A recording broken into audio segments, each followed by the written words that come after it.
tell me I'm muted. Beat it, beat it. Now I gotta hear the song. Beat it. Show them how funky wrong is your fight.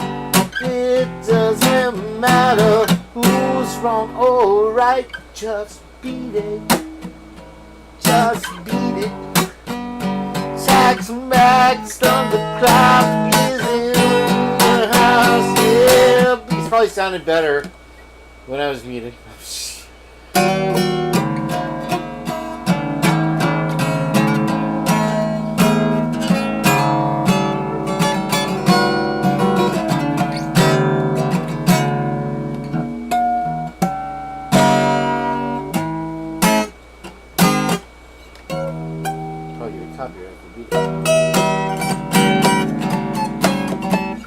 Just beat it. Yeah, no. I have a confession to make. Today's show brought to you by type 2 diabetes. And I probably said that already. I lost my weed. I threw it away. It's in the dumpster. So that's the show, folks. Thanks for coming in. I appreciate Tony's here. He's got his hat. He's a little taller than me now. He's too good for you guys. Alright. And also, Ozzy Smith is over there. He'll be fine. What? Mooneyvale? Mooneyvale. Mittens for kittens. Oh my gosh. Darlings. Hello. Hello. I'm Miss Potts. Hello. It's, I see, let's get down to business. We got Muse. We have Happy Memorial's Days. I hope you got some chicken or steak or potatoes. Whatever you like. Squirrel. Squirrel can be very tasty. What's so fucking funny? Kids, go to bed. You know, I hope you guys have put the kids to bed by now. No! I will not have this today. I'm not putting it up with their shit camera. Alright, if I just come a little closer. Come like this? Is that, no? Alright, you know what we're doing. You know what happens now. You will not be my master. See, I can see now. How's it? Wait for it. Hold on. No, not yet. No. Now.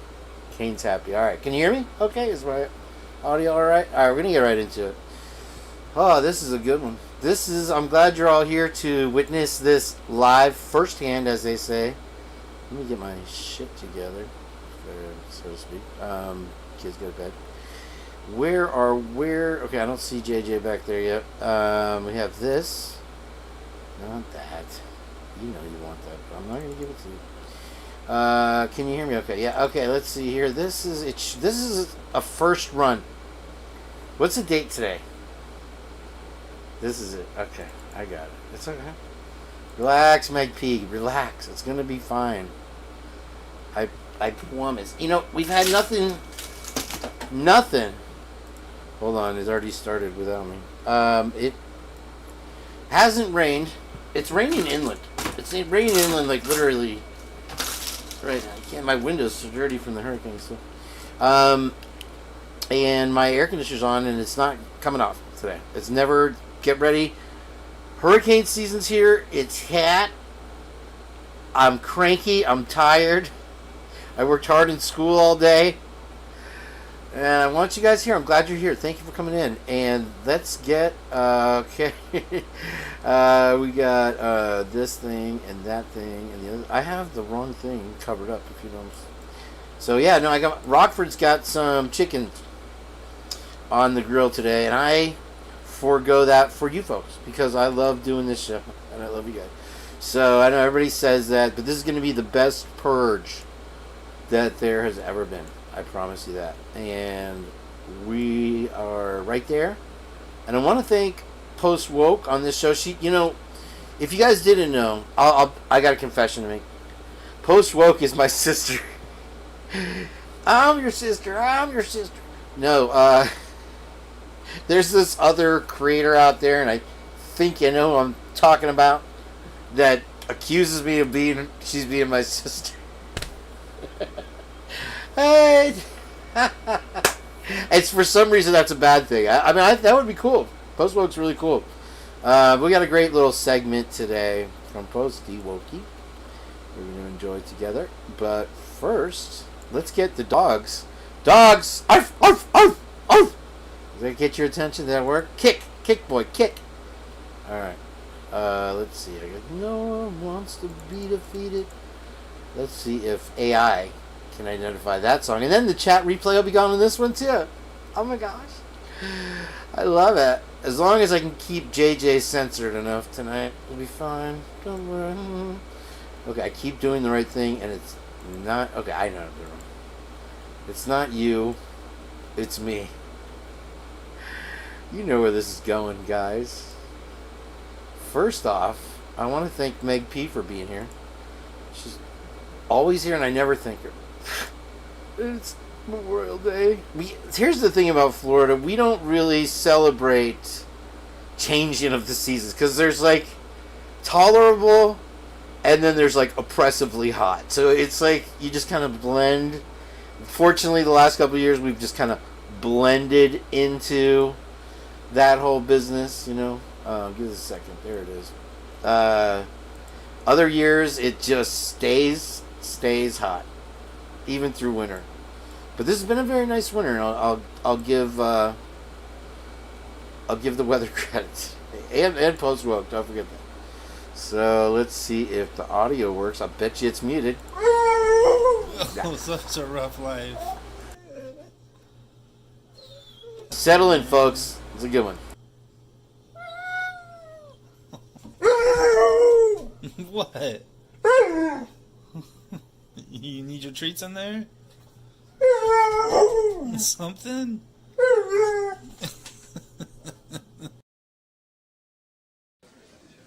Euphigenia Doubtfire, dear. I specialize in the education and entertainment of entertainment of entertainment of entertainment of entertainment of entertainment of entertainment of entertainment of entertainment of entertainment of entertainment of entertainment. Candy and the sun. Could you make me a woman? Showtime. I know you're used to Lucy, but I run daggers for you. Daggers for you. I know you're used to Lucy, but I run go pump pump pump some neurons. I know you're used to Lucy. Din such a shun. It tastes good. Such a shun. I know you're used to Lucy, but I run. Surprise. Hip hop, bebop, dance till you drop. Hip hop, bebop doesn't mean that they don't love. Hip hop, bebop, bop bop bop, dance till you drop. Hip hop, bebop. Oh, blessed be. Here we go again, Idaho. U.S. spies want to play alternate reality games for work, they swear. But it turns out it's really for sociological and psychological operations and research. This person shared this, saying he's sharing it to illustrate the fact that when he says you're being targeted by weaponized ARG narratives, he's not referring to civilian edgelords playing pranks. Here's a book, Alternate Reality Games for Behavioral and Social Science Research. And I'm going to show you that WHU is the organization I found where I saw some people's pictures in there that were very interesting and looked familiar. Charles Fort, 1930s. There may be occult things, beings, and events, and there also may be something of the nature of an occult police force which operates to divert human suspicions and to offer just enough explanations. This looks a lot like Dylan Mortensen. And the thing about it is they both have kind of messed up teeth. Teeth are one of the harder things to change, obviously, but they can do it. They can put little things.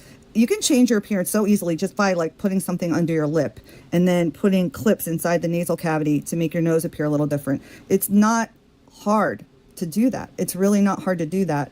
And it's not just Dylan that looks this way, right? It's not just, a couple people in this that have these doppelgangers. There's so many doppelgangers in this case. Here's Bethany. And, Birdie said the name that somebody found out is her real name. And I looked her up, and this is her.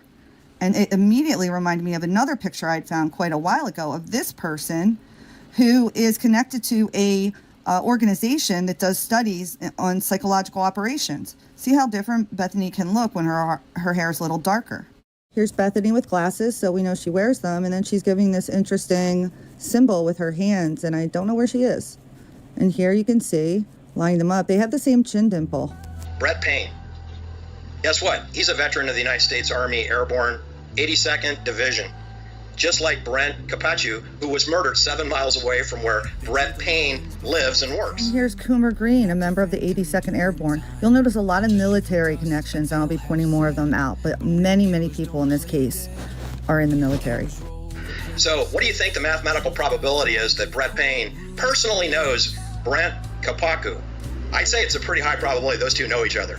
And there's only 25,000 people live in Moscow, Idaho. So we're not talking small town, we're talking micro small town. And it's 7 miles away from Pullman, Washington, which is off the Snake River. And if you follow that Snake River down 155 miles, you'll come to Richland, Washington, where Sharon Tate and her father, Colonel Paul Tate, was stationed at Richland. And he was part of NATO Gladio forces. And he was stationed 155 miles away from Pullman, Washington State University. That's not that far.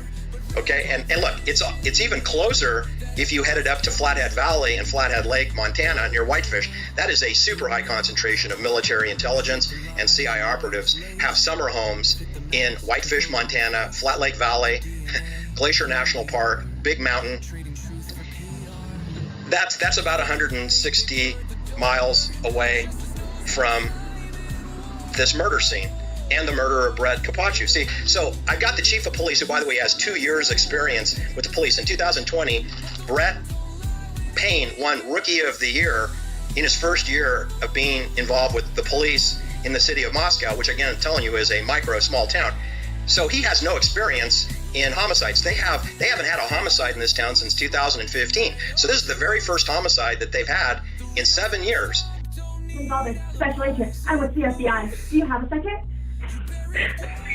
Look how different Kaylee can look. And that was when she first moved into that house. It doesn't barely even look like her. Now here's Maddie, right? Look at Maddie. And then I find this woman, part of that organization with the psyops. I'm not saying that's Maddie, but are they related? I mean, look at the eyes. They're so similar. And this just cracked me up, because the minute I saw him, I'm like, this looks like that guy at the grub truck, Joe Woodall, I think his name is, with a big nose prosthetic. I mean, they look so much alike. It's ridiculous. And so, again, it's like you can't unsee this stuff once you see it. You have somebody at work who's doing the performative incompetent thing. Yeah. He's pretending he can't do things, but he can do them. Literally worked with him today. Okay. This spring is Zach. Oh my gosh. Okay. This is a real answer, actually. You know what I have started doing? I outwardly pity them.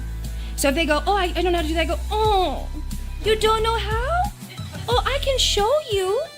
Everybody else knows how. How come? We'll all help you. How come you don't know how? Were you not? What happened? Did you forget? That's so sad. I'm so sorry. You know what? We're all gonna help you. Explain what parts of it do you not understand? It must be so hard to, and you know what? It never happens again. Leaked footage. I know for a fact the path that this white salon. I know for a fact the path that this white salon. This white salon. The leaked footage. I know for a fact the path that this white salon. This footage. Leaked footage. Leaked footage. Yo! Get it!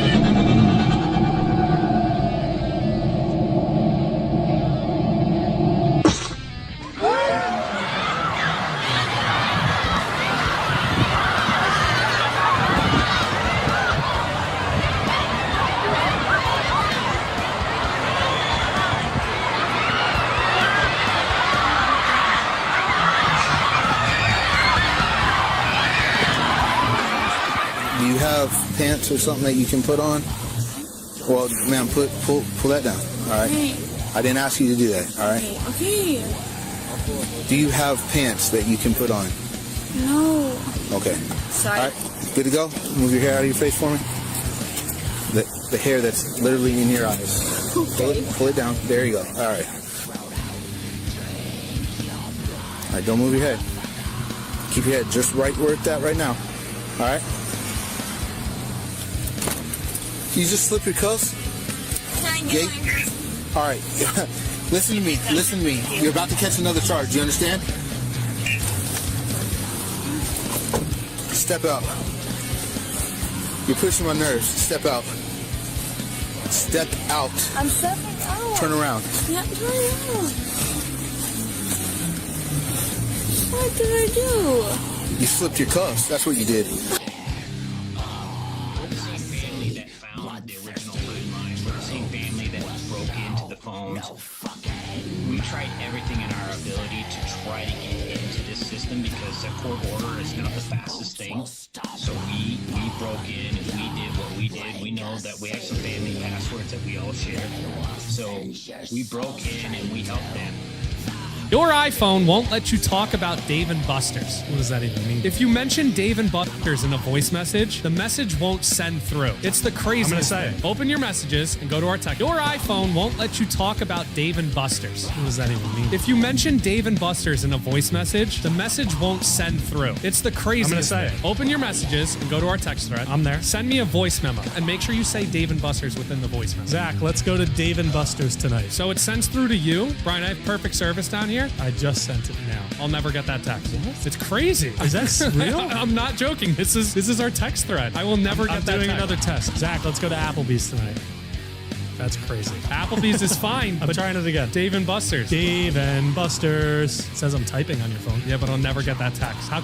This dog that's barking continues on long after the car they're interested in has left the area and then abruptly stops. The dog was found the next day inside the house in a bedroom with an open door where the other bedrooms that contained people that died, their bedroom doors were open, and this dog had not tracked any blood around the dog, had no blood on it whatsoever, but it was just sitting in an open room a day later.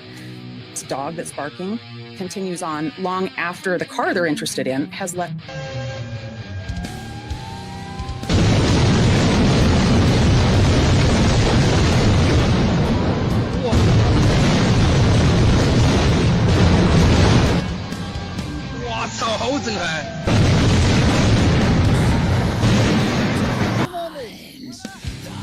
It's not an island. It's a bar. It means there's just 20 feet of water. You can...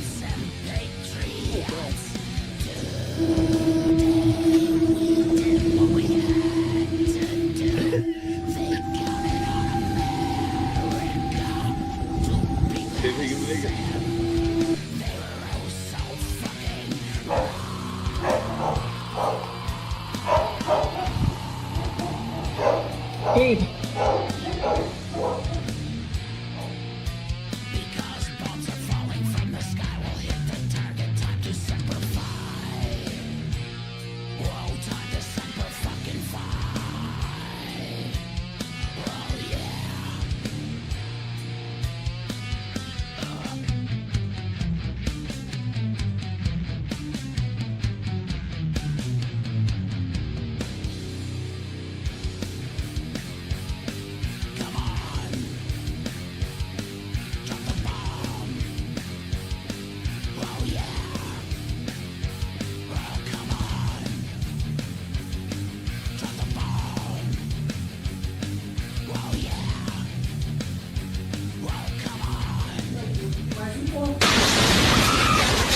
Oh, darling, what do you do? I'm a jury consultant on capital murder cases and a professor.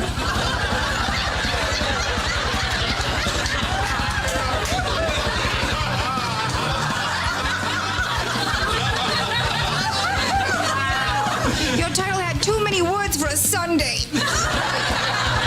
Okay, Mel, you have to help me. We're gonna start from the beginning. Okay. Okay, so you are a little bit at a time. Help. Jury consultant. Jury consultant. So you consult for juries on capital murder.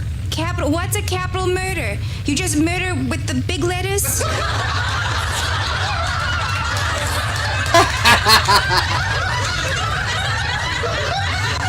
I don't know. I've never murdered anyone. What is capital murder? Death penalty. Oh, sheesh. Murder. Okay, yeah, great. And so capital murder, and then what was the rest of this? A professor. A professor? Yes. What? There's a whole class on just that? That's the saddest class I've ever heard of. I am not taking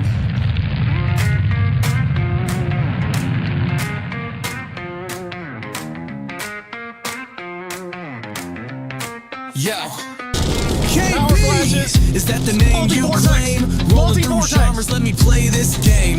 Rap like a madman, Eminem with the slang, spitting bars so sharp like a rap hangman. From YouTube fame to Idaho's wild ride, you're breaking it down, putting truths aside. Kane B got the purge, no doubt, he's the king. Breaking down the case like a YouTube machine. Kane B the purge, bringing heat in the booth. Facts on the table, there's no room for proof. Throwing down lyrics while the world's watching. Is it guilty or free? That's the question we're knocking. Kane B the purge, taking Idaho by storm. He's got the heat and the truth breaking the norm. We're all glued to this case, no one's letting go. Will Brian be guilty or will he be let go? Kane B's in the game, watch him lay it all bare. Will justice find the truth or just disappear in the air?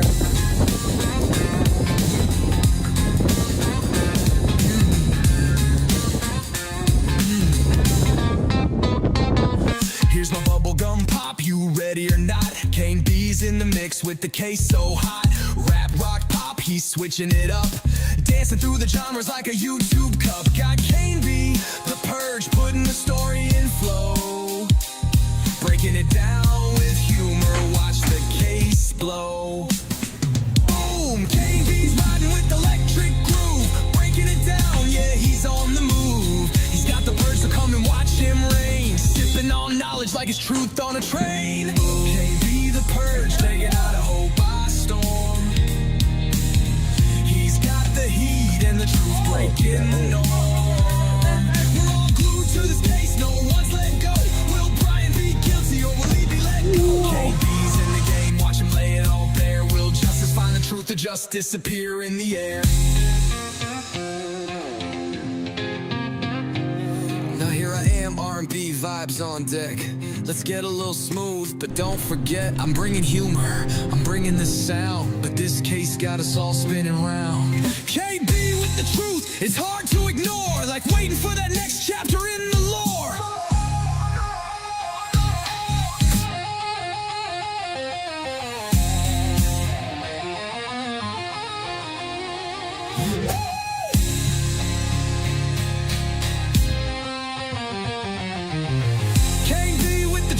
It's hard to ignore, like waiting for that next chapter in the lore.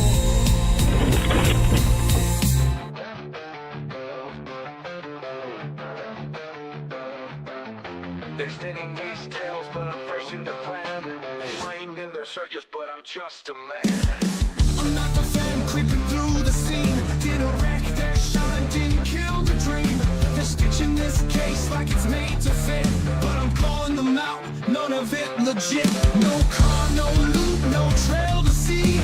You're looking for a villain, but that ain't me. I'm not your boogeyman, I'm not your ghost. Didn't take their light, didn't come that close. They need a bad guy, but I don't agree. I'm standing tall, just let me be.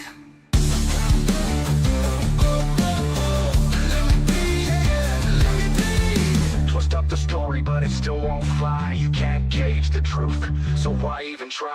No phone on the tower, no dirt on my name. You're digging for answers in a made-up game. I'm here in the fight, but I'm owning the show. Truth's got my back, and it's ready to blow. I'm not your boogeyman, I'm not your ghost. Didn't take their light, didn't come that close. They need a bad guy, but I don't agree. I'm standing tall, just let me be.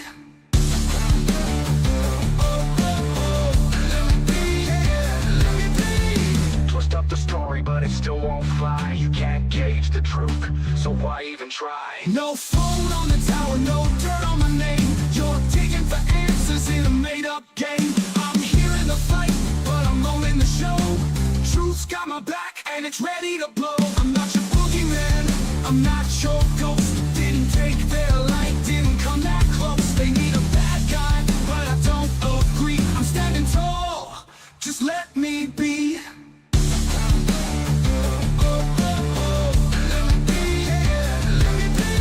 Facts don't fade and the lies don't stick. Justice ain't feels turning slow but thick.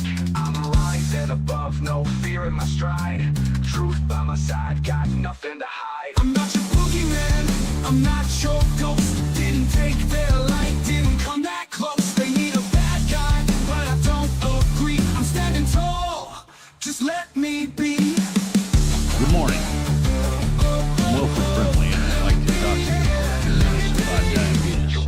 especially about diabetes and how it's affected me in my life.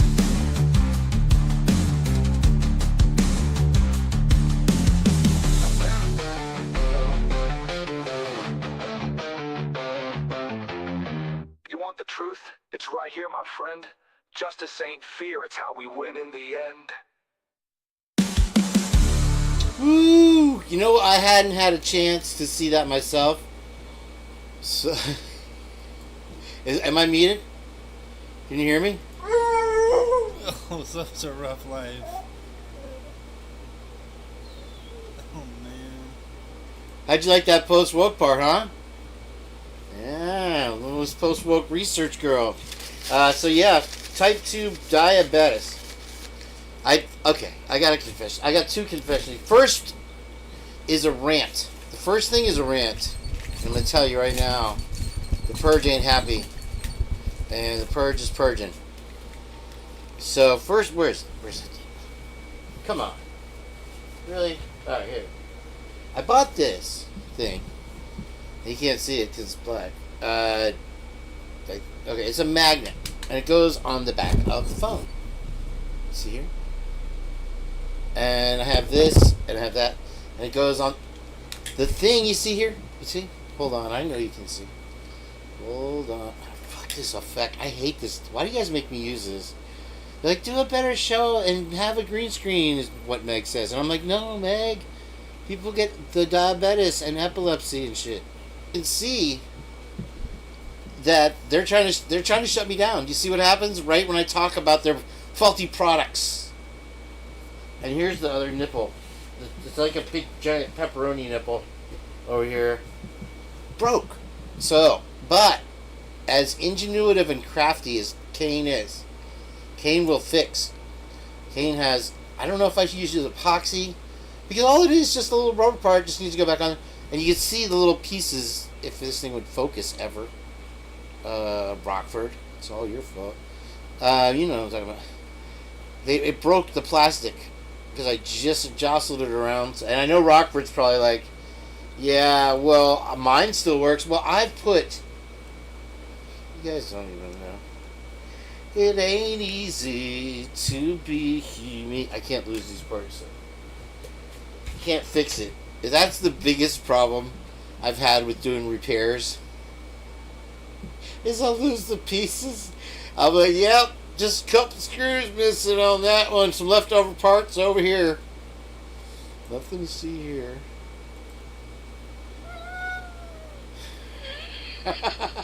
He sounds like a cat right there.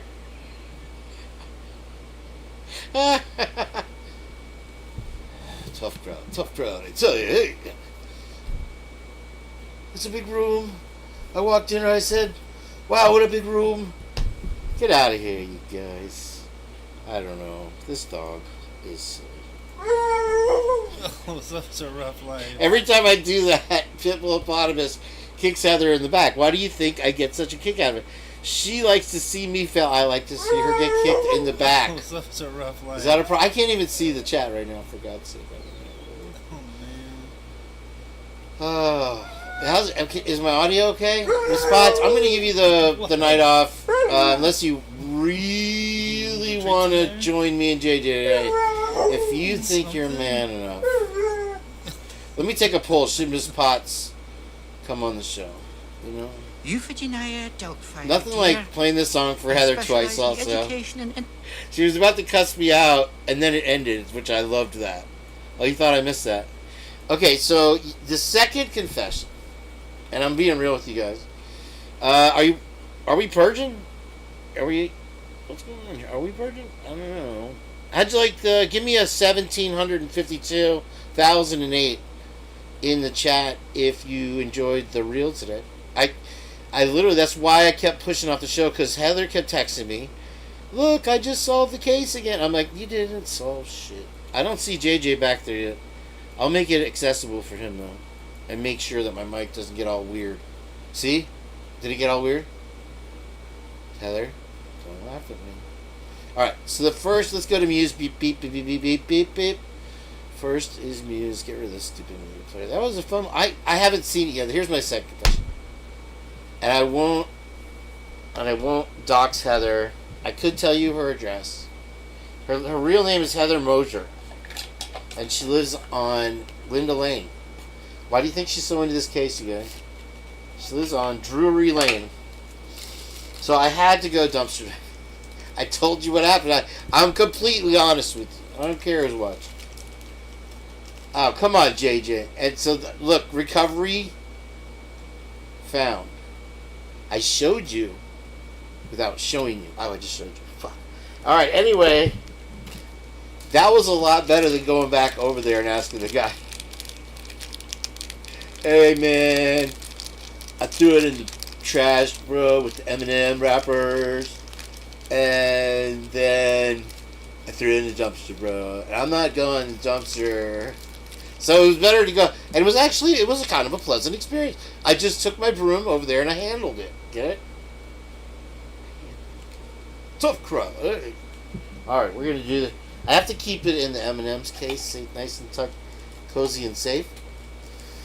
For just trash. Surround me, it surrounds me. I need to live like Jabba the Hutt. I got something for you today.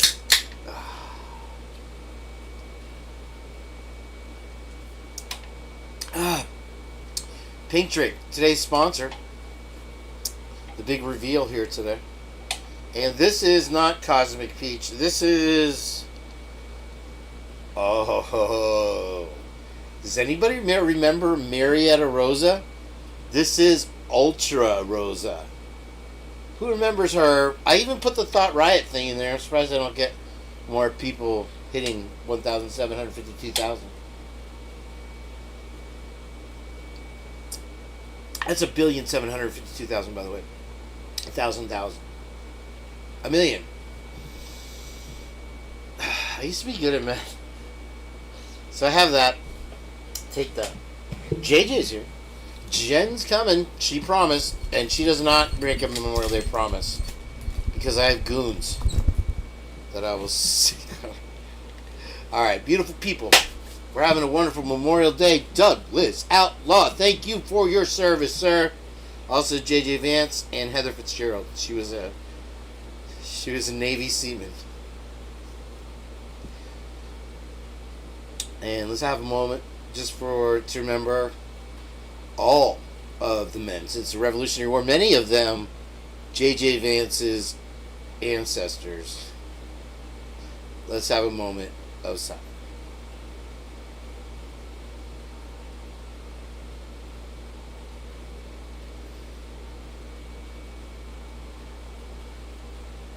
Yeah. Love Tina in the house. Alright. Gotta have my glasses on there. Dumpster diving Rat Daddy is here to take your breath away. Alright, let's see what we got from Muse. I don't know how good this is gonna be. I would, if I were you, I would get out now. Thank you for your service. Okay. Muse. Nothing but Muse. Some of it's funny. Some of it's good. Some of it's bad.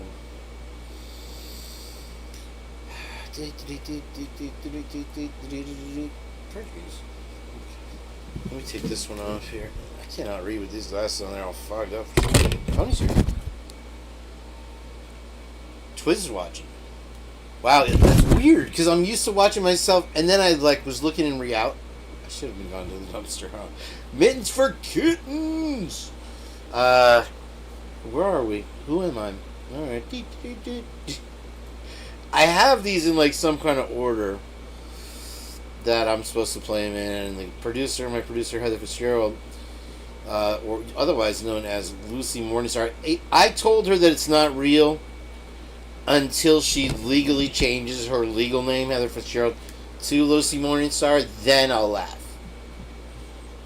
So then you got... Aw. You don't understand. Oh! How many dogs' ears perk up when I do that? I would like to know. Put a 1 in the chat series when I do that. Maybe I had too many of those monsters. Okay. This is just... Oh, gosh. Alright. You know what I have to do. It's never easy being me. It's not easy to be me. I meant to do something else and now I just remember and I forgot. But I did go dumpster diving for Memorial Day. Excuse me. Yikes. I'm gonna lay off the... Hold on.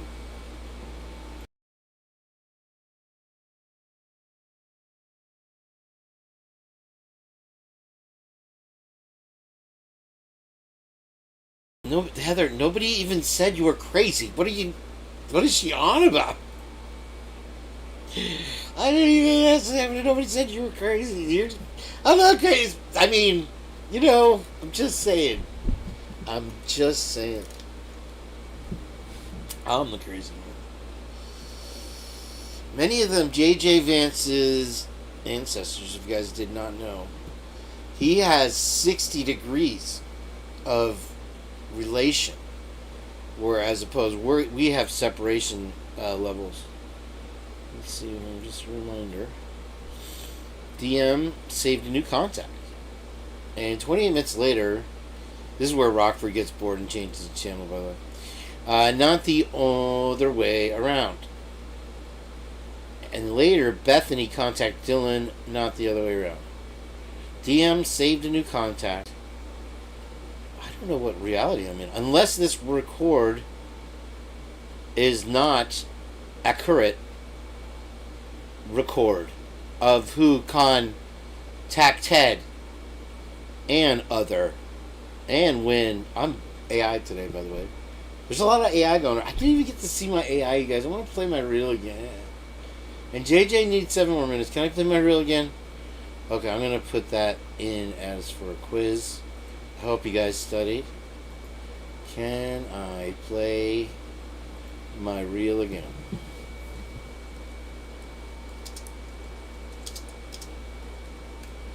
I won't play... I just want to see the good part, like the second half. Like all the silly stuff, forget it. But just the good stuff. There's the poll, guys. Come on, vote now. Go. I love that part. Go. And I didn't get to see it because I was exporting it and doing the things, all the makeup and hair that has to be done for this show. You would not believe. I have Bosley in here, Hair Club for Men. Alex from Stroh's comes in. Spuds, Mackenzie, all them mo's. Kids go to bed. Alright. So let's start with meow, meow, meow, meow, meow, meow, meow, meow. Okay, I know what I was doing now. I just say meow, but I seriously not even... Something wrong with him. I don't know what it is. He's trying to be Jim Gaffigan all the time. Alright, baby. Thunderstruck. That's the Tampa Bay Lightning's theme song, by the way. Happy Memorial Day, everyone. If you're new to the Purge, what are you gonna do about it? What are you doing? Alright, this is proof that Doug from Backwood Beats is sus AF. There it is. You're clear, JJ. Oh, JJ, dude, while you were on vacation, working your ass off, we played one of your songs at 50%. I don't know if you saw it or not or whatever. I don't know what people do. I can't see your cameras anymore. I installed them. I did do that. Oh, shut up, Kane. Just play the Muse. Listen. Wait, I better turn this down a little bit. Sorry, charge it. Alright. Listen, this is happening during the Titanic submersible when it blew up. Listen. Ready?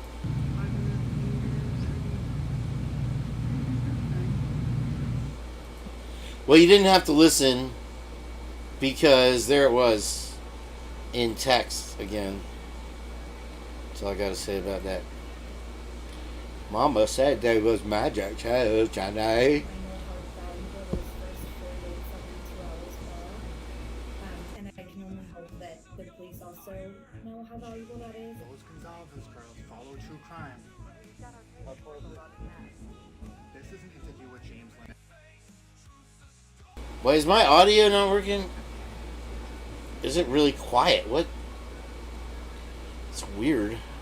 You can't, when you're me. Let's see here. Start this shit over, bitch. Kids, go to bed. Alright, turn this down just a smidge, Doug. Come on. Doug, can you record a little quieter? I don't want it licking in the red. That's what she said. Alright, let me see if it... It's not easy. That's my tagline tonight. It's not easy. Alright, so this is food news for JJ Vance at the Holy Christ Christian Center out there in Troy, Idaho. I visited Troy. I secretly went there in the last 2 days to tell you guys. And I found out some things. They have free Burger King. But you missed it. So sorry. And then you can get free McDonald's if you tap there. Oh my gosh. Hello, it's Operation Ghosty. You just ghosted in on me. How do you like my song? Give me one of these, like, we're at a concert together right now. You are a covert. Copy that. Thank you for your service, sir. I would like to honor you today with a purge. Oh wait, there you are. They didn't hear anything you just said, but you can go ahead and take over the show now. I got a joke for you. Knock knock. Who's there? Interrupting cow. Interrupting cow. Who? Me. Is that good? JJ's now inside of me. Is this the purge? Are we purging? You're in and out purging, like burger. Now you're good. Maybe it's just the music, bro. Maybe it's the purge? Music, man. Is this the operation? I might as well just call it Operation Purge or Purge GCD. I think at this point. Well, I appreciate the invite as always, sir. I would like to take up a bone of contention with you. In this, hold on, wait. Hold that thought, bro. Hold on. It's not a dumpster dive thing. Hold on. Be right there. You're dumpster diving, dude? What's going on here? Something. What? What'd you say? Hold on. We got something. I like orange for some reason. I don't know what. I don't know what's going on here. Is this real life? You never really know an orange. I'm sorry, I don't have my headphones on. If you talk shit about me, I'll find out later. What'd you say? Thank you for your service, sir. Seriously, though. 20 years, right? I appreciate it. Is this the purge? What's going on here? You know what's happening, bro. I mean, come on. Don't be coy. No, I appreciate the sentiments. I appreciate the invite as always. I listened to the intro and I definitely enjoyed that. And your moment. I appreciate the moment of silence there for the folks that have fought for freedoms and liberties here in this country. Definitely, bro. And you are correct, sir. Many of which are in my family tree. Little known fact about the American Revolution that most folks don't know is only about 3% of the population of the colonies fought in the American Revolution. And they fought over the right to have some orange creamsicles in their life. You better be sharing those, friend. Listen, I got a whole box, bro. Come on down. I'll tell you, we're up, bro. Out of that 3%, I think it was around 75% were Scots Irishmen. So. Well, listen, if you think you're funny, you're welcome. Then everybody's funny. Oh, this is one of the things. Hold on, let me cancel your echo. I haven't done that yet. We might have Jenn here tonight. I know, and it's. You don't clone me now, Kane. You don't. Dude, if I'll clone you, I'm so good at cloning you now. You won't even know it. Again, I appreciate the invite, but I got a bone of contention with your hair and makeup department. Told them to take a little bit off the top and. Yeah, that was they call it. There's a name for it. It's a syndrome where you just pull your hair out one by one. I did that one day in an accounting class. True story. True story. I figured it's the official start of summer. It's time to get your hawks out. You know what I mean? How dare you, sir? How dare you? A browser. Maybe he's half browser on his mother's side. Well, it's good to have you, I guess, if you're going to be like that. No, Jenn will be here, though, you guys. I'm trying to make you the star of the show. How dare you? I caught you talking about the submersible submarine with a video game controller. If you remember, yeah, Nintendo Down, they called it. Would you believe that man who was in charge of that operation, who owned that stupid submarine, was the descendant of 2 different founding fathers? One of which he was the paternal descendant of, and very likely a member of the secret society that started America, the Society of the Cincinnati. I love creamsicles. His forefather was the Surgeon General for Washington, and actually attempted a coup of Washington during the war. Lies. It's all propaganda, folks. It was all fought for tea. Here's the thing, people. Here's the real fact, JJ, about the War of the Revolutionaries, is that it wasn't. I almost hit you there. Sorry. You're okay? How dare you? Yeah, it's pointy today. I have a way to make it round. Okay, I said that. Okay, you're still on the show, and I was dumpster diving earlier.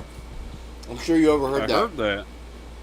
But it was successful, and it was actually pleasant. I didn't have any neighbor walk-bys. I just told 1,000 people online right now. Nice. Makes Okay, you well, okay. fair enough. So Jen's joining us this evening? She's doing better, I hear? Who freaking knows, bro? This chick, she's sick. I told you, it is impossible to deal with talent. I told you that on day 1 when I hired you as production manager.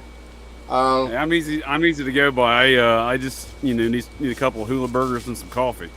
Listen, I sent the link over to Nick. He said he wanted to join us. Oh no, Nick from Occult Rejects, that bastard, that dirty rotten son of a bitch. Yeah, I just dragged.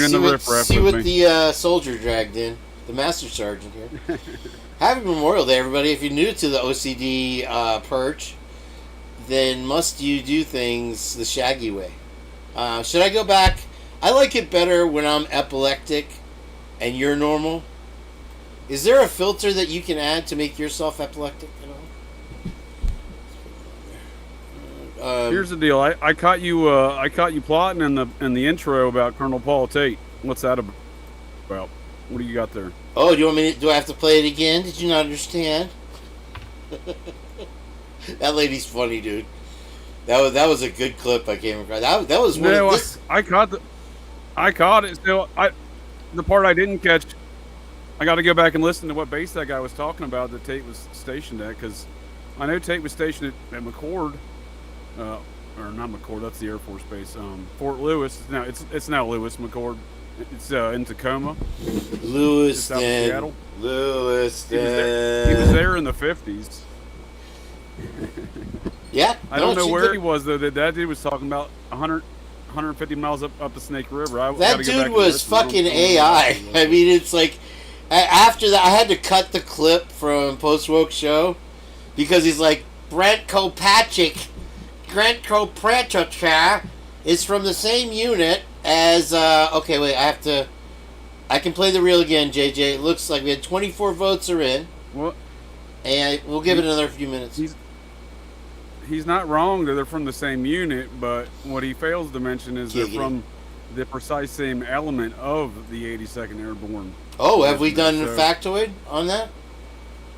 Yeah, so they missed each other by a couple. So I thought when I first started looking into this matter, well, I guess when Kopach's name came about, right? I just Frankensteined you, by the way. 2022. Are you cloning me? This would be a JJ sandwich. No, go on. I'm sorry. So when I first started looking at it, I see what you've done here. Clever. So when I first started looking at it, I'd seen that, given Brett Payne's rank and time of service and everything else with Kopach's time of service, I presume they were there at the same time. I later discovered that Payne went to college and got three for whatever reason, graduated and went into as enlisted man. Despite having a bachelor's degree. So, but as a result of that, he got. Why the blank would you do that? What kind of idiot would have a degree and not try to be an officer? Yeah, I don't know. His brother kind of looks like he did the same thing. His brother is. Maybe there's a reason for it. There could be a reason for that, because you don't get the same training as an officer as you do as an enlisted.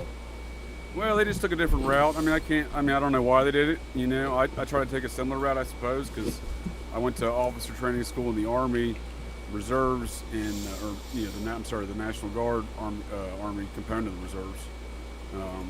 And I decided it wasn't for me and went back into the Air Force Reserves as a Master Sergeant. So, anyhow, I don't know why they did it. You know what I mean? But that was 12 years into my career when I did that. So, 13 years. So, anyhow.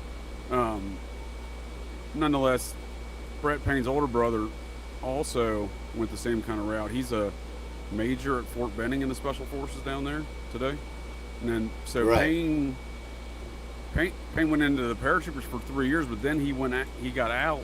Maybe he didn't graduate when he went to the University of Idaho before his enlistment. Now I got to go back and look, because then he went back to University of Idaho again and went to their ROTC program. So presumably he didn't graduate the first time. If he did, maybe it was an associate's degree then. Who knows? Well, another question that Post Woke asked was, apparently there is some information or rumor that scuttlebutt, if you will, that Schindler's List told me to go fuck myself.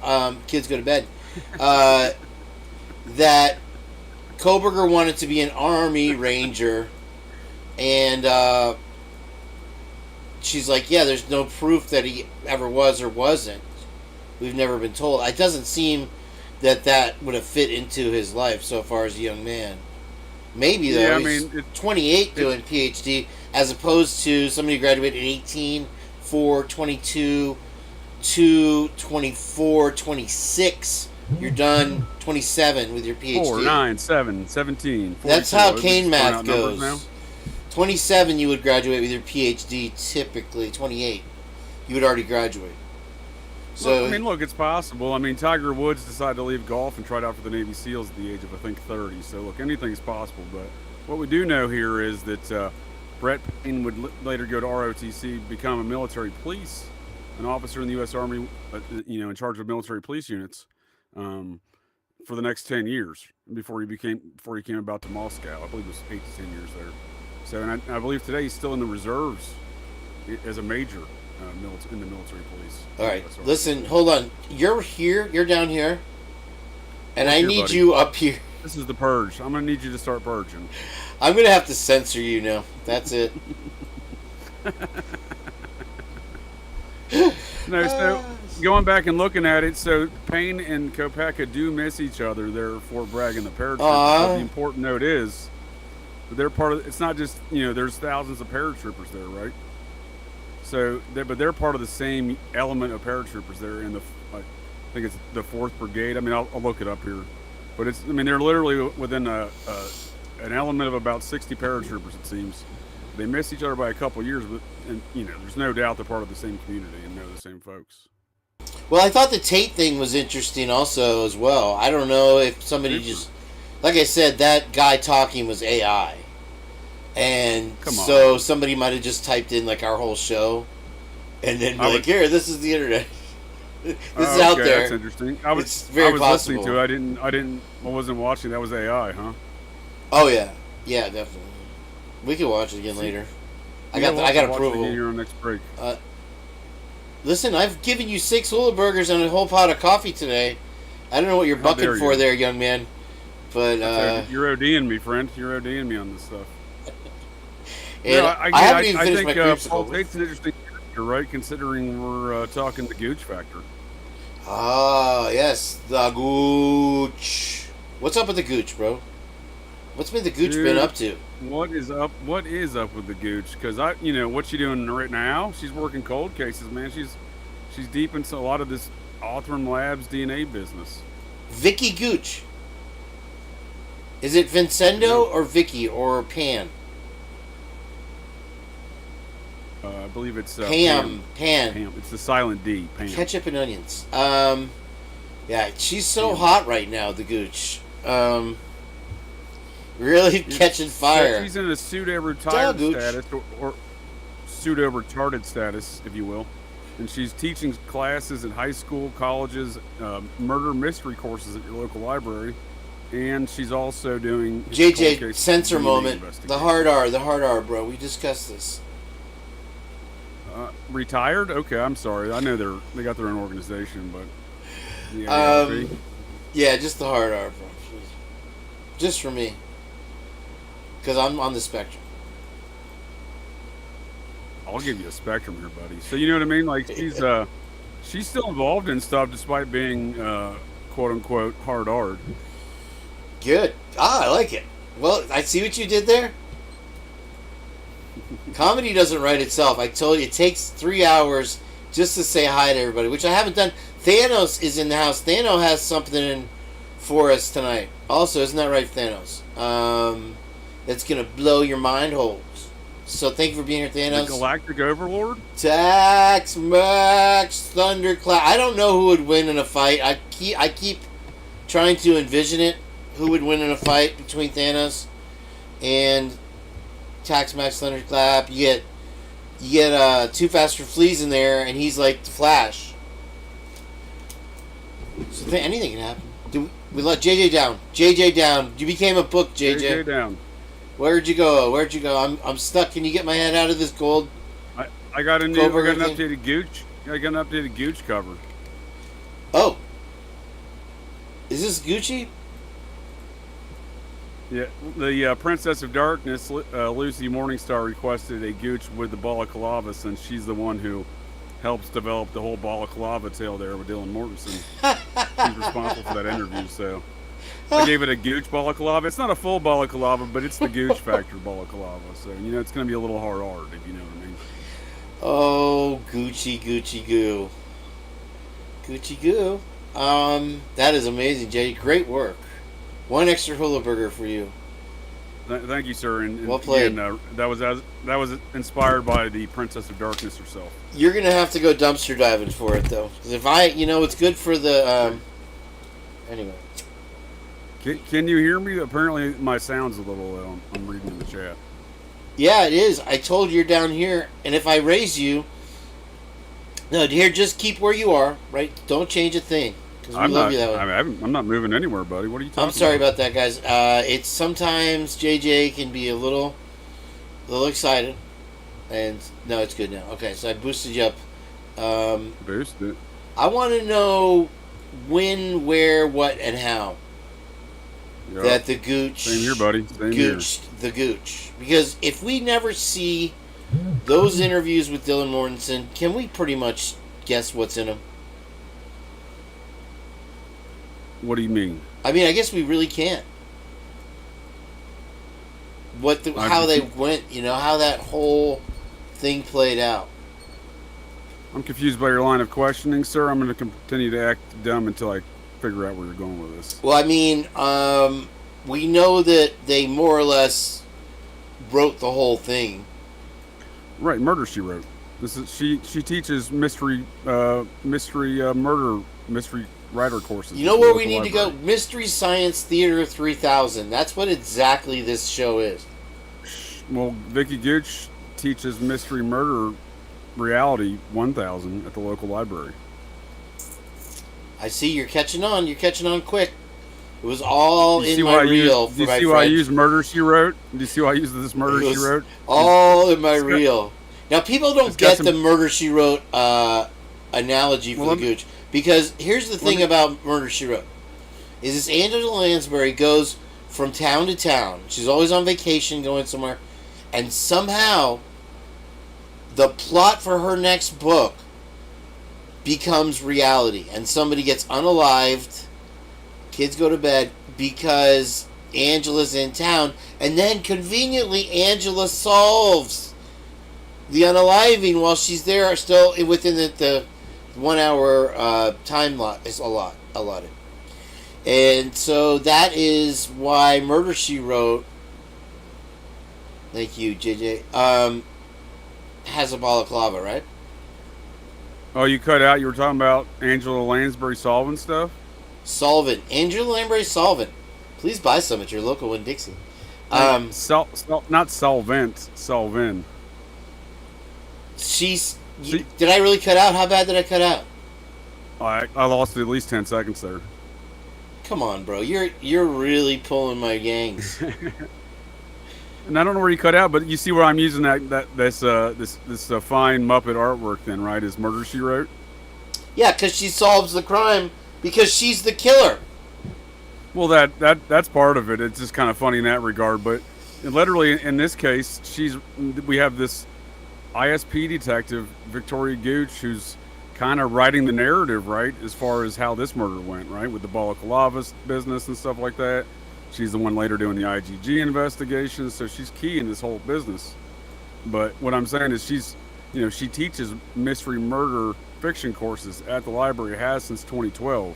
So what I'm saying is, she's Murder, She Wrote is this, and then, of course, the Gooch, her father, again, the underling of Colonel Paul Tate, U.S. Army Military Intelligence, and they went to go investigate Paul Tate's daughter's murder, Sharon Tate, by going undercover in the hippie scene. And that's when the Gooch and family moved to the Bay Area of California by her own admissions. And it's funny because Angela Lansbury's daughter was a member of the Manson family. JJ, I should just call you Connect 4. Because that's all you freaking do, bro. Listen. I figured you'd enjoy that one. There is some kind of off audio glitch happening here with your mic. It's like, it's kind of, are you in inclement weather again? My connection seems to be good. Because it's staticky from time to time. That may be what people were referring to. I'm running at about 170 MPBS right now, friend. Are you on a USB microphone? I am on a USB microphone. That is correct. Crank caller.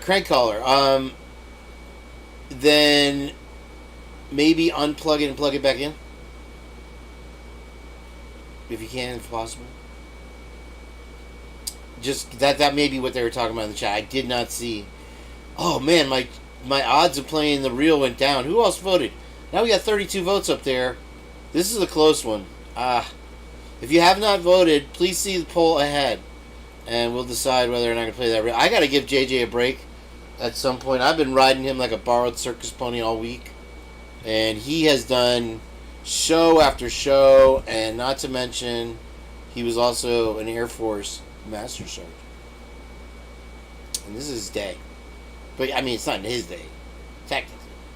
But we got to honor the ones that are still around, right? So, thank you again, everybody, for joining me in that moment of silence. That was real. Let's see here. JJ's gone. All right. We'll get back to Muse. Beep, beep, beep, beep, beep. He'll be back. Don't worry. They always come back. Maybe you have to go back out and come back in again. Oh, you might have to change your settings. I don't know. We'll figure it out when you go back. All right.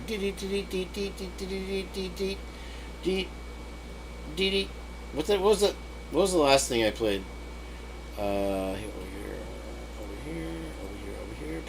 Purge Muse now. Meow. Can you hear me now? Jiminy Joseph. Thank you. Yeah. Oh my God, you just woke up a couple dogs down the street. I'm dying over here. The Gooch is on fire, bro.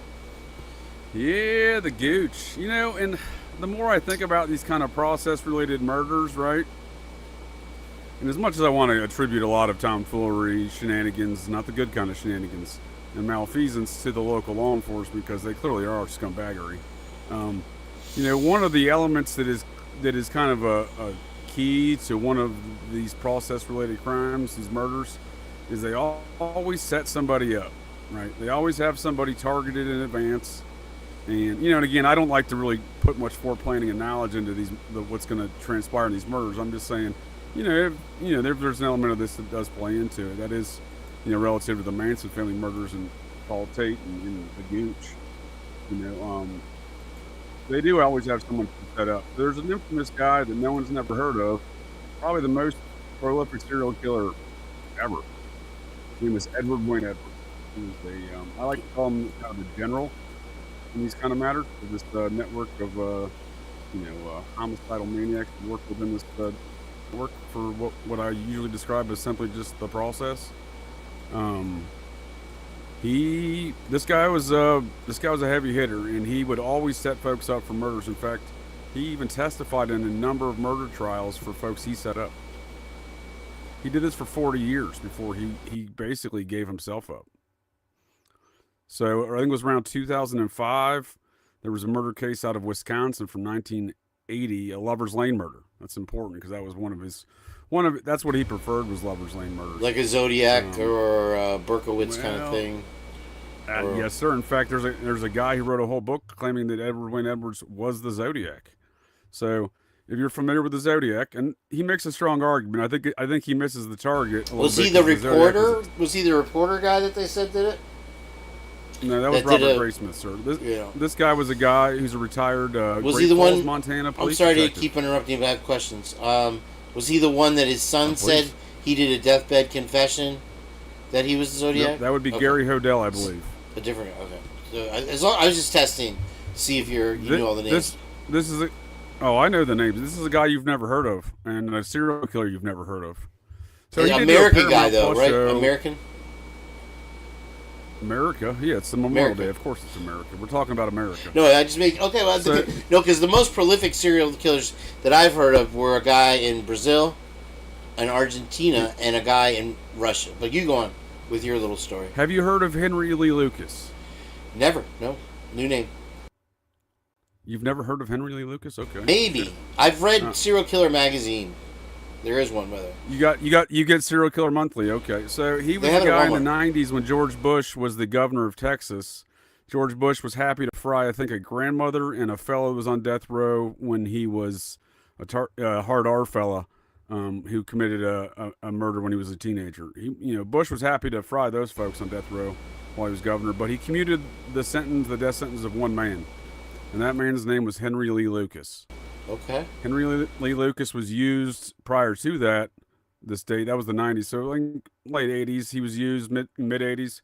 He was used by law enforcement authorities, largely the Federal Bureau of Investigations, coordinating these efforts, going around the country claiming claiming that he murdered hundreds of folks, right? Hundreds of folks. And he claimed to be part of this assassin network that works for these cults. They called themselves the Hand of Death. Right. So I think all of these things are real. I don't think Henry Lee Lucas was behind all of them. I think he was part of the team.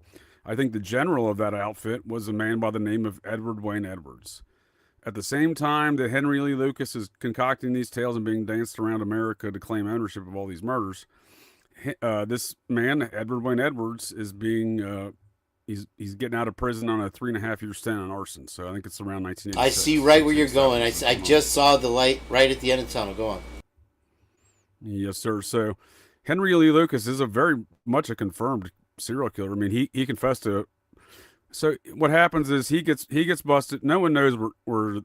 I'll go back to the Zodiac here real quick though, and this whole team of, cult assassins, if you will, and Edwards being the leader of it. So before I go into how Edwards gets busted and how he meets this retired Great Falls, Montana police detective, this is the same police detective who would he ends up busting the kid diddling, cannibalistic serial killer that apparently fed human burgers up at the local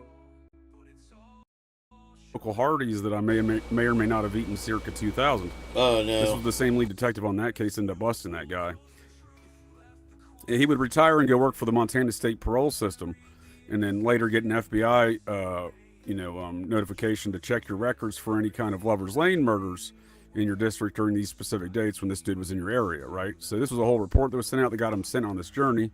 He would later get fired from the parole board because the FBI told him, another element of the FBI would later tell him hands off. The reason why they told him hands off is because Edwards worked for the FBI for decades as an informant, back from the days when he was the #1 most wanted man in America, circa 1961.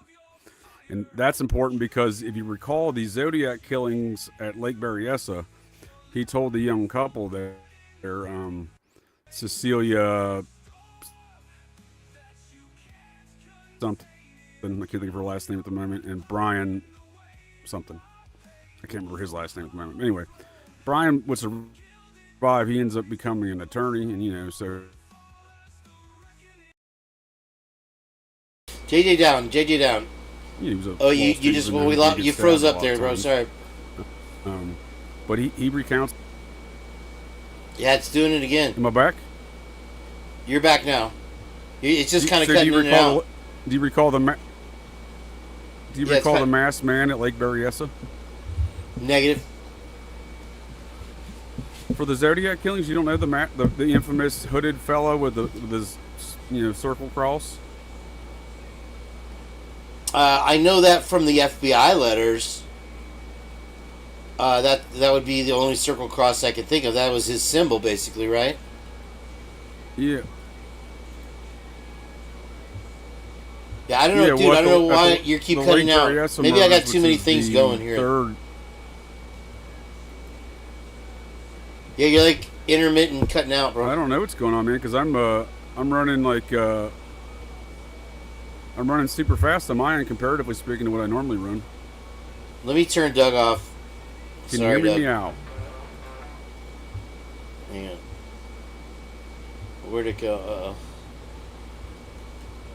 Oh, no. I'd like to just take this moment to say this edition of the Purge No, is sponsored I knew by the payday moment was coming. I wanted to be there with my orange creamsicle. Double chocolate donuts, and well, I don't have paydays today. Double chocolate donuts and Diet Mountain Dew. I have had my last monster, and it's probably a good thing. I might be right. Okay, where the hell? So while you're cruising on things on your screen, type in Lake Berryessa Zodiac, and you can bring up the hooded fella I'm referring to. Okay, I'm sure I'll recognize the picture, right? Yeah, you'll recognize it. It's pretty infamous. Okay. This was a sketch, right, of somebody did or something? Yeah, it's a sketch from the surviving that Brian fellow, the law student. Lake Berryessa? He survived. Yeah. How do you spell that, Mary? Berryessa. Berryessa. They have the finest glory hole there. Oh, I see the glory hole. You can travel like a local. Type in Lake Berryessa glory hole. It's fantastic. Negative. Well, let's check out this mask. It's not the glory hole you're thinking of, Kane. It's an engineering marvel, is what I'm talking about. That's a man-made lake. Oh, it's really nice. Get your mind out of the gutter, Kane. I'm sorry. I just came dumpster diving, bro. This is something I remember seeing. Yeah. Okay, that's what he wore. He wore that hole. That hole is the glory hole. That's the Lake Berryessa glory hole. It's an engineering marvel. I've actually played it in my videos before, so I totally know about it. It's actually a really nice lake. I've been there a couple times. That's the fine glory hole. That hole really exists, though? That's the name of it. It's the Lake Berryessa glory hole. Does it really look like that, or is that AI? It really looks like that's a man-made lake, dude. That's an engineering marvel. I don't know what you're not understanding about this, King. The Lake Berryessa glory hole is a fine engineering, magnificent moment of engineering. Should I time out Lucy Morningstar just for the fuck of it? So I'm the only one who can. She's out of control. She's running amok. Face the wrath of the Princess of Darkness. Never mind. Yeah, I've really. That was kind of. This is the video I played from this angle. Okay, so it's what is the purpose of that? Let's do less glory holes. Oh, for power. And so they have it walled off. Okay, I have questions. You brought up the glory hole, and you want to see a mask, and I put ask, and I can't finish my task. Okay, it's funny. Actually, the last time I was at Lake Berryessa was on a no, it wasn't Memorial Day. It was Labor Day. My apologies. Where did this sketch come from? Okay, that is not good. Okay, all right. I remember that kind of. That's very okay. So that's very. You're probably going to tell me that's not only Masonic, that it's the Process Church. Absolutely, it's processing. So that's a Aleister Crowley magical hood right there, and a lot of the Zodiac letters would be also, again, I think this was a team effort, if you will, part of a cell of the cult operating out of the Bay Area in and around Presidio, right around where the process was located at the time. So, and again, one of the first victims had connections to the process. Darlene Farron, in her address book in the Haight and Ashbury, she had process members in her address book. The process house. She lived on the next block from the process house down there. So during the Summer of Love. So there's a lot of process connections to these crimes, generally speaking. But this masked fella right here, back to Edwards, this masked fella right here is clearly wearing an Aleister Crowley, thelemic style magical hood, right? And again, I believe this was a snuff film where the large blade was used so the folks on the boat that never helped the victims for like an hour or 40 minutes or something like that, I think as the report goes, they sat there. According to the surviving victim, Brian, he, just these two men in a boat just sat there. I believe they were filming. I believe the hood was ultimately to conceal the man's identity with the knife, and the large knife was used to, for the effect of, being able to see it on camera.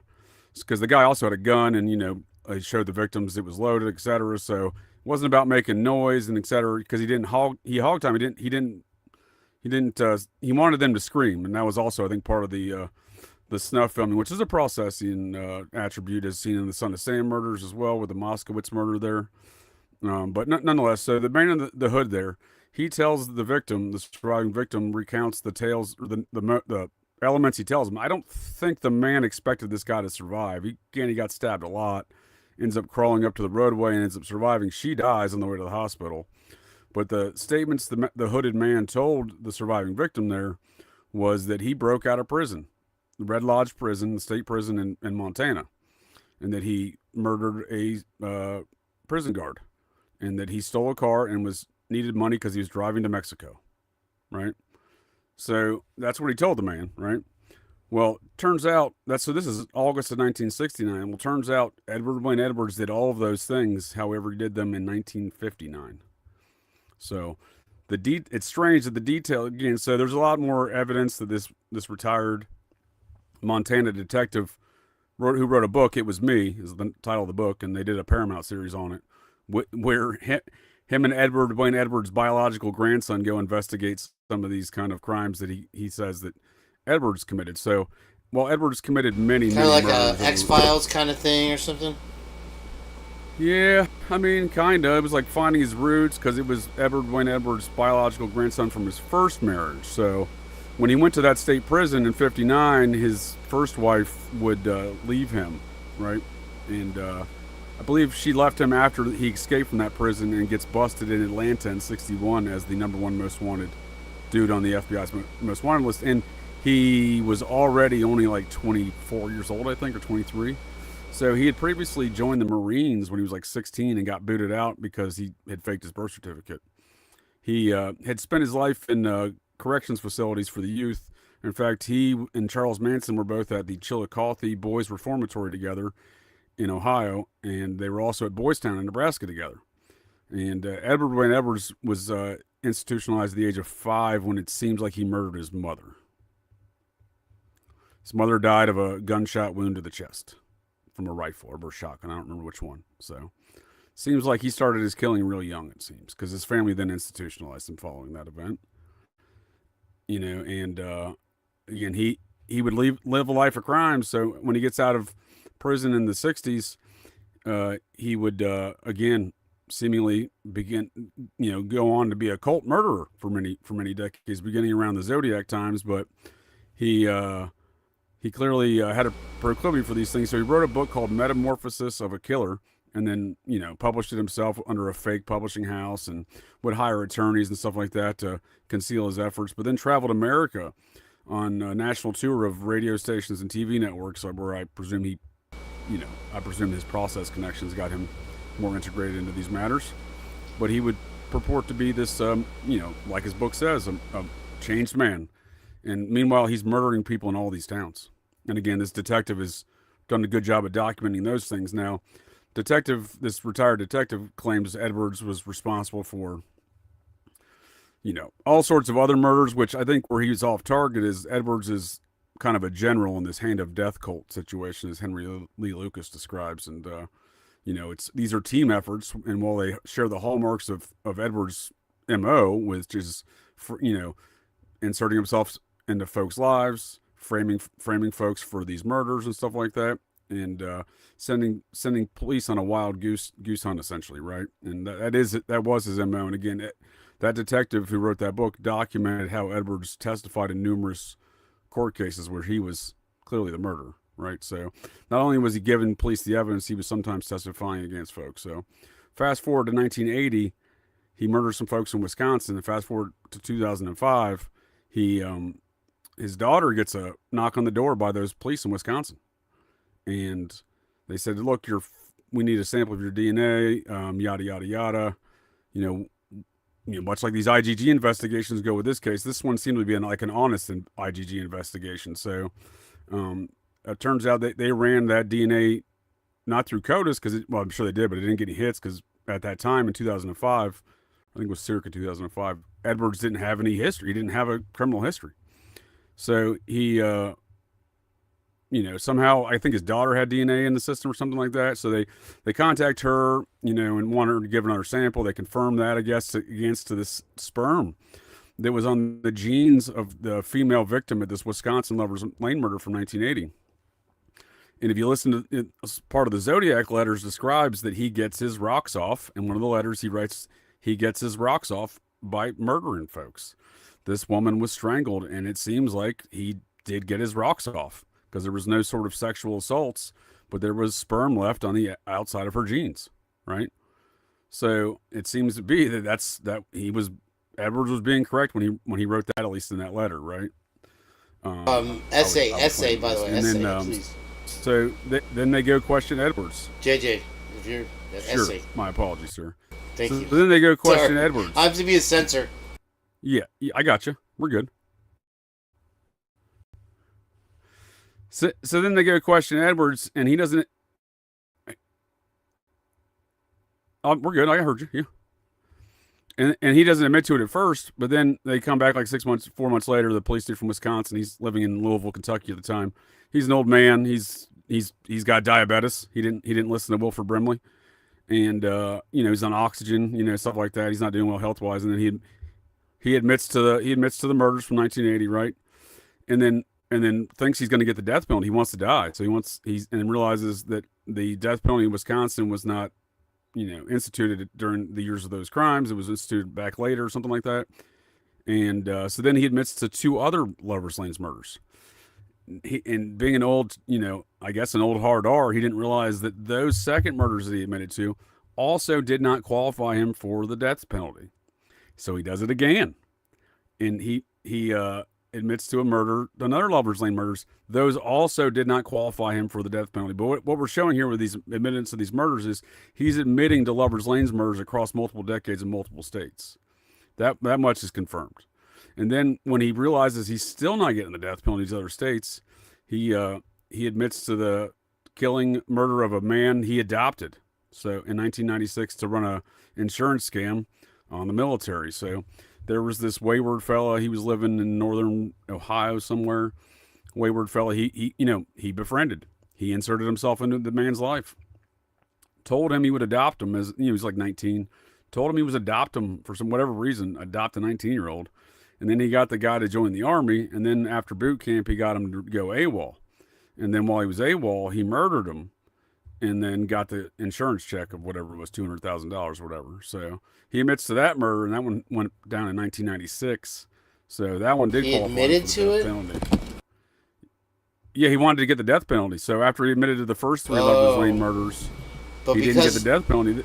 Because he was on the death penalty. Because he's on the spectrum, or he had Down syndrome or whatever. He wasn't qualified for it, though, right? Oh, when I say he was a hard R, I meant just he's retired. I was just being a smart ass. Okay. This dude is the most cunning, brilliant man that you've ever seen. I'm telling you, this is a big study of mine I've been working on for a while. How many bodies do we have piled up in this horrific chain of events here? He's easily murdered hundreds of people. Wow. Easily. So that's what I'm saying. So if you take the 3 Lovers Lane murders that the guy did admit to and it confirmed, that's across multiple decades and multiple states. Then you take the Ohio murder in 96 of a man and it shows you how cunning he is to insert himself into people's lives. So that's what he would do. So oftentimes he would travel the country, and since he was informing for the FBI all the time, this is after he quote unquote metamorphosized himself after the Montana. So in 59, he's in there for robbery in Montana from a robbery in Great Falls, Montana. Turns out he committed a Lover's Lane murder. They would later find out that in around that same time of that robbery, but that's why he's in that Red Lodge State Prison. Well, there's a prison riot, and a prison guard does get murdered. Can I make a comment real quick? I hate to interrupt you, but there was a saying back when we were kids that you didn't call. Where were you? I thought you were going to wind up in a ditch. Sure. I think that comes from, check this out, is that there was these horrific killings in all over the country in these towns, but because news was more local back then, and if it wasn't the moon landing or if it wasn't JFK, there's a good chance that it got a local coverage, but national coverage may have slipped through the cracks. And so this was going on, and so it becomes more of an urban legend of these kind of Lover's Lane killings. And so it's like, oh yeah, mysteriously, we don't know what happened. A couple was making out in their car, and you got the guy with the claw story, like you had at summer camp, kind of thing that evolves from it. And so you're pointing. You're on target, sir. Please continue. No, that's all I got. I just go on with your story. I don't mean to interrupt. It kind of gave me that impression. Whereas like now, you have video cameras and all this stuff that tracks you. Whereas in those days, if you got away with something scot-free and didn't tell anybody about it, you got away with something scot-free more or less, unless you left a fingerprint or something with your name on it, or somebody saw you. But if you're good at your job, a prolific, that's where that term evolves from, a prolific SK is going to be, and he's just traveling the country. And we have such a fascination with stories like Jack the Ripper. I mean, that was like, 10 ladies total? This guy and other guys are in the hundreds. That's what I'm saying. No one talks about this dude. He's the most prolific serial killer ever, especially American history. And it sounds, man.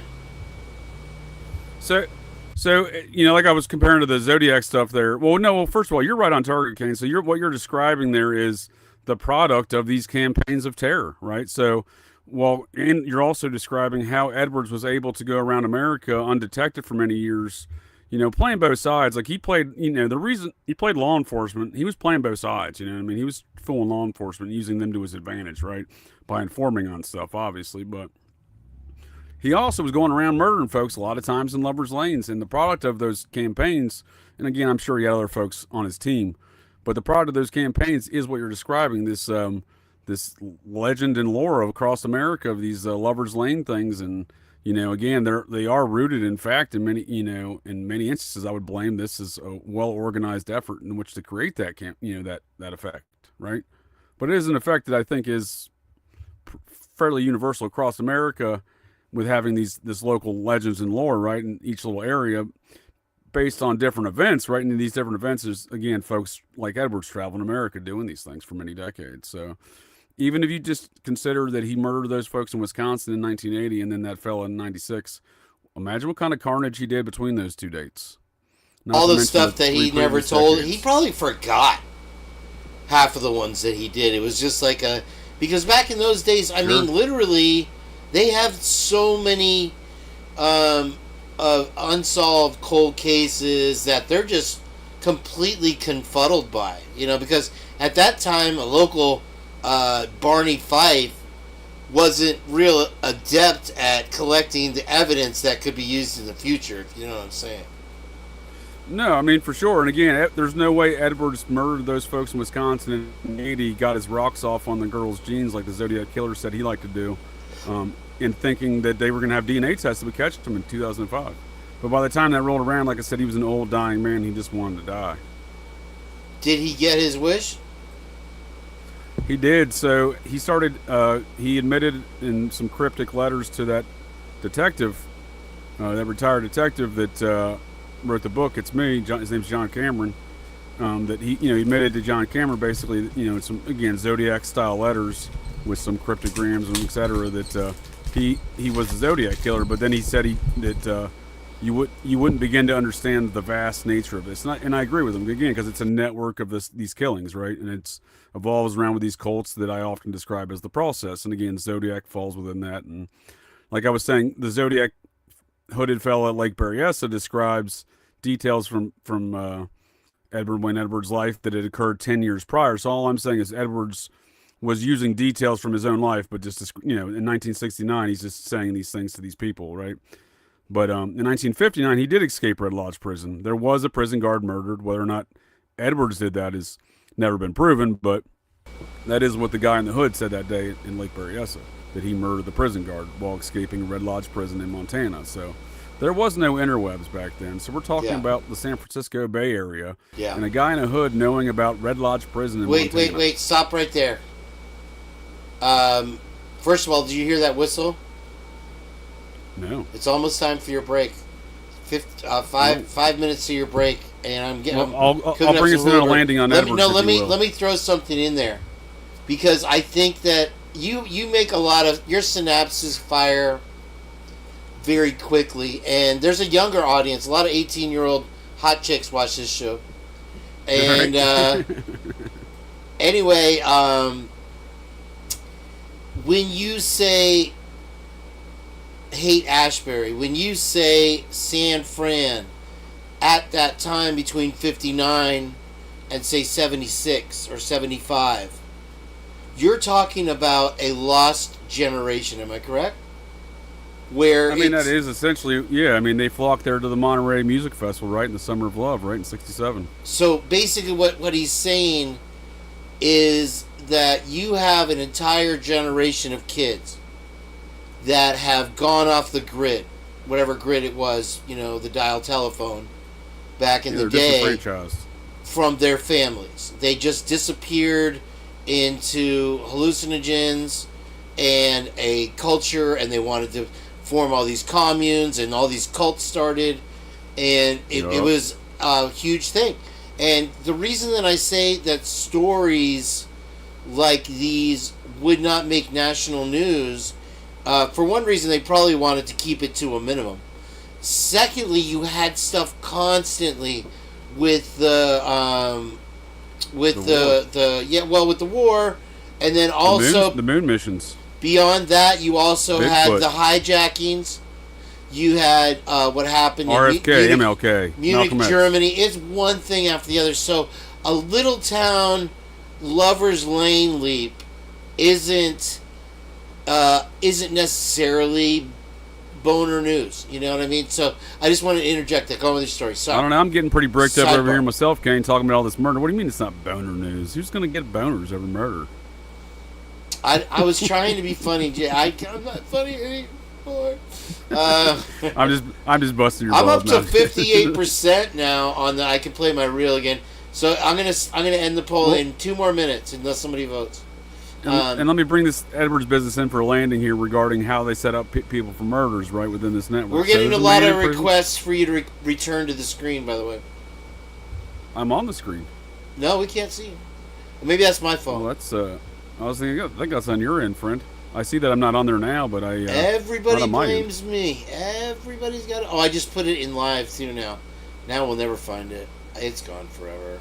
Oh man. Are you cloning me right now?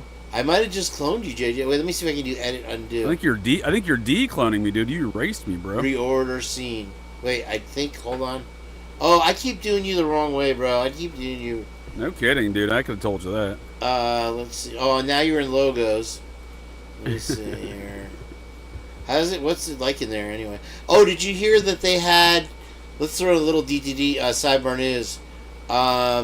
They created the first song and released it that was made with a quantum supercomputer AI. That sounds made up, but I'll believe you. You must believe.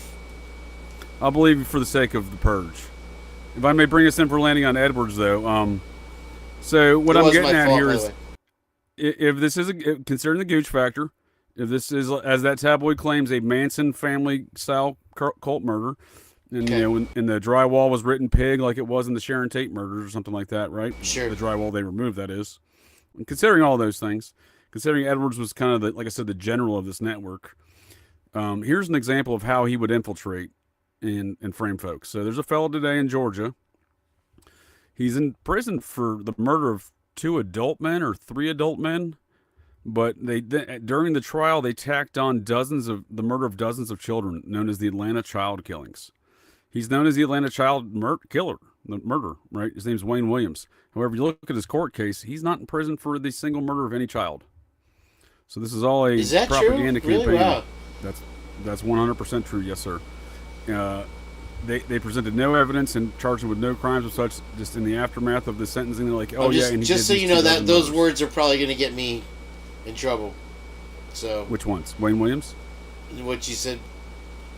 M's? Yeah. What with word do I have children to in use there? here? I don't know. Oh, really? Yeah. Because that's the name of the event, though. You know what I mean? No, I understand it is, but it's a great story. And I hate to censor you, but today's double censor day. How about the Atlanta child hugs? How about that one? Fair enough. I think we understand. All right, so he's in he's in prison for the Atlanta child hugs, despite not being convicted of such. So they kind of just tacked him on there. Now, there's a lot to be said there. This is a very process-related thing. In fact, the process headquarters at the time was out of Atlanta. They moved there under the name the Foundation Faith of God. They just changed the name on the front of the store. It was the same corporate documents with the same corporate entity. That's easily demonstrated. Nonetheless, Edward Wayne Edwards finds himself in Atlanta in 1979, infiltrating that same Atlanta child-hugging task force, posing as a Marietta police sergeant. They would later find that Marietta police sergeant uniform in a home in Pennsylvania that he lit on fire in 1983. And when they tracked him down a couple months after that fire, he was found at the home of a Marietta police sergeant. So the FBI never want to identify that was that police sergeant's uniform. However, they do identify in the arson report that in the home, not burnt in the closet, which clearly, again, Edwards was as brilliant as he wasn't always that effective, right? So he burns his own house down, but doesn't burn the evidence, the Marietta police sergeant uniform. So it's found out that he did infiltrate that task force and pose as a Marietta police sergeant. So this is how he would infiltrate things relative to his own crimes, because again, it's Did you say Georgia, that this happened in Georgia? Yeah, Marietta, Georgia. I remember that one. Yeah, I remember that one. He had his... It was like... And is this the guy that did it, like, had some chick come online? No, wait. This is 1979. Yeah, I believe no, this is 81. Okay, that's the one. Yeah, and he abused the daughter or something like that. I don't know anything about that, sir. No, Wayne Williams was a radio DJ and photographer. Worked for a porn outfit owned by Michael Thievis. Michael Thievis is a large-scale pornographer, very process-related. Larry Flint put out a hit on pornographers in 1983. And his competition, that is, didn't include Michael Thievis on that list. Just saying, they were buds. Nonetheless, that was Wayne Williams' boss. Thievis would later go to prison in the 80s as well, but Wayne Williams was a fella local DJ. Again, he was involved in all these kind of local process activities there, it seems. And again, pornography. But he's in prison today for those murders or those huggings. And again, Edwards seems to have framed him. So early on in that investigation, even in media reports, they claimed the victims, it was young black children who was being murdered. Again, the idea is creating chaos. So what you described before is how all of these towns have this local legend and scare story for teenagers, right? This kind of terrifying event of these local lovers' lanes getting murdered right in each little area around the country. Well, that creates terror and chaos. And that's what they were doing on a larger scale with this effort in Atlanta at the time, creating, like Manson said, again, Manson's Helter Skelter was bastardized by Bugliosi, the prosecutor, but there was an element of truth to that. And if you think about what was going on in Atlanta at the time, there was a lot of racial divide. So early on in the reports, they were saying there was a white police officer was the number one suspect. A white man dressed as a police officer was the number one suspect in like the first dozen or so children's disappearances and murder, right? So that was probably Edward Wayne Edwards, is all I'm saying. And again, his MO is to frame other people. So he probably... Can I accelerate forward something I'm thinking real quick? Yeah, go ahead. So this continues decade after decade, different people different. Yes, sir. Same result. And same result. What better place to do it than a place that hasn't had a hug in 7 years? There you go. What could be more you shocking? call it college town, right? A sweet little college town, literally. Right. That's what I'm saying. It does provide the perfect environment, as you're pointing out, for this kind of chaos, right? How better way to scare everyone around America, or in that matter, the world? 4 young college students brutally murdered in their home as they slept, just off campus. It's pretty frightening. Frightening headline. That's the kind of headline they achieve. And again, when we're looking at the activities of Edwards and the documented activities of Edwards and how he operated, and again, I think he's just the head of this kind of assassin network for these huggings. But we see with the Idaho case, we see Howard Bloom. Howard Bloom is being employed by Yayo Bob Evans, Mr. West Coast Hollywood process leader himself. We see Yayo Bob Evans as a close associate and friend, Graydon Carter, co-founder of this airmail outfit that was founded in 2019 as some sort of weekly social publication that was then launched in January 7th, 2023 as the main propaganda outlet of Kohberger Did It, in a series called, I don't know, I'm a Jackass by author Howard Bloom. Forget what it's called.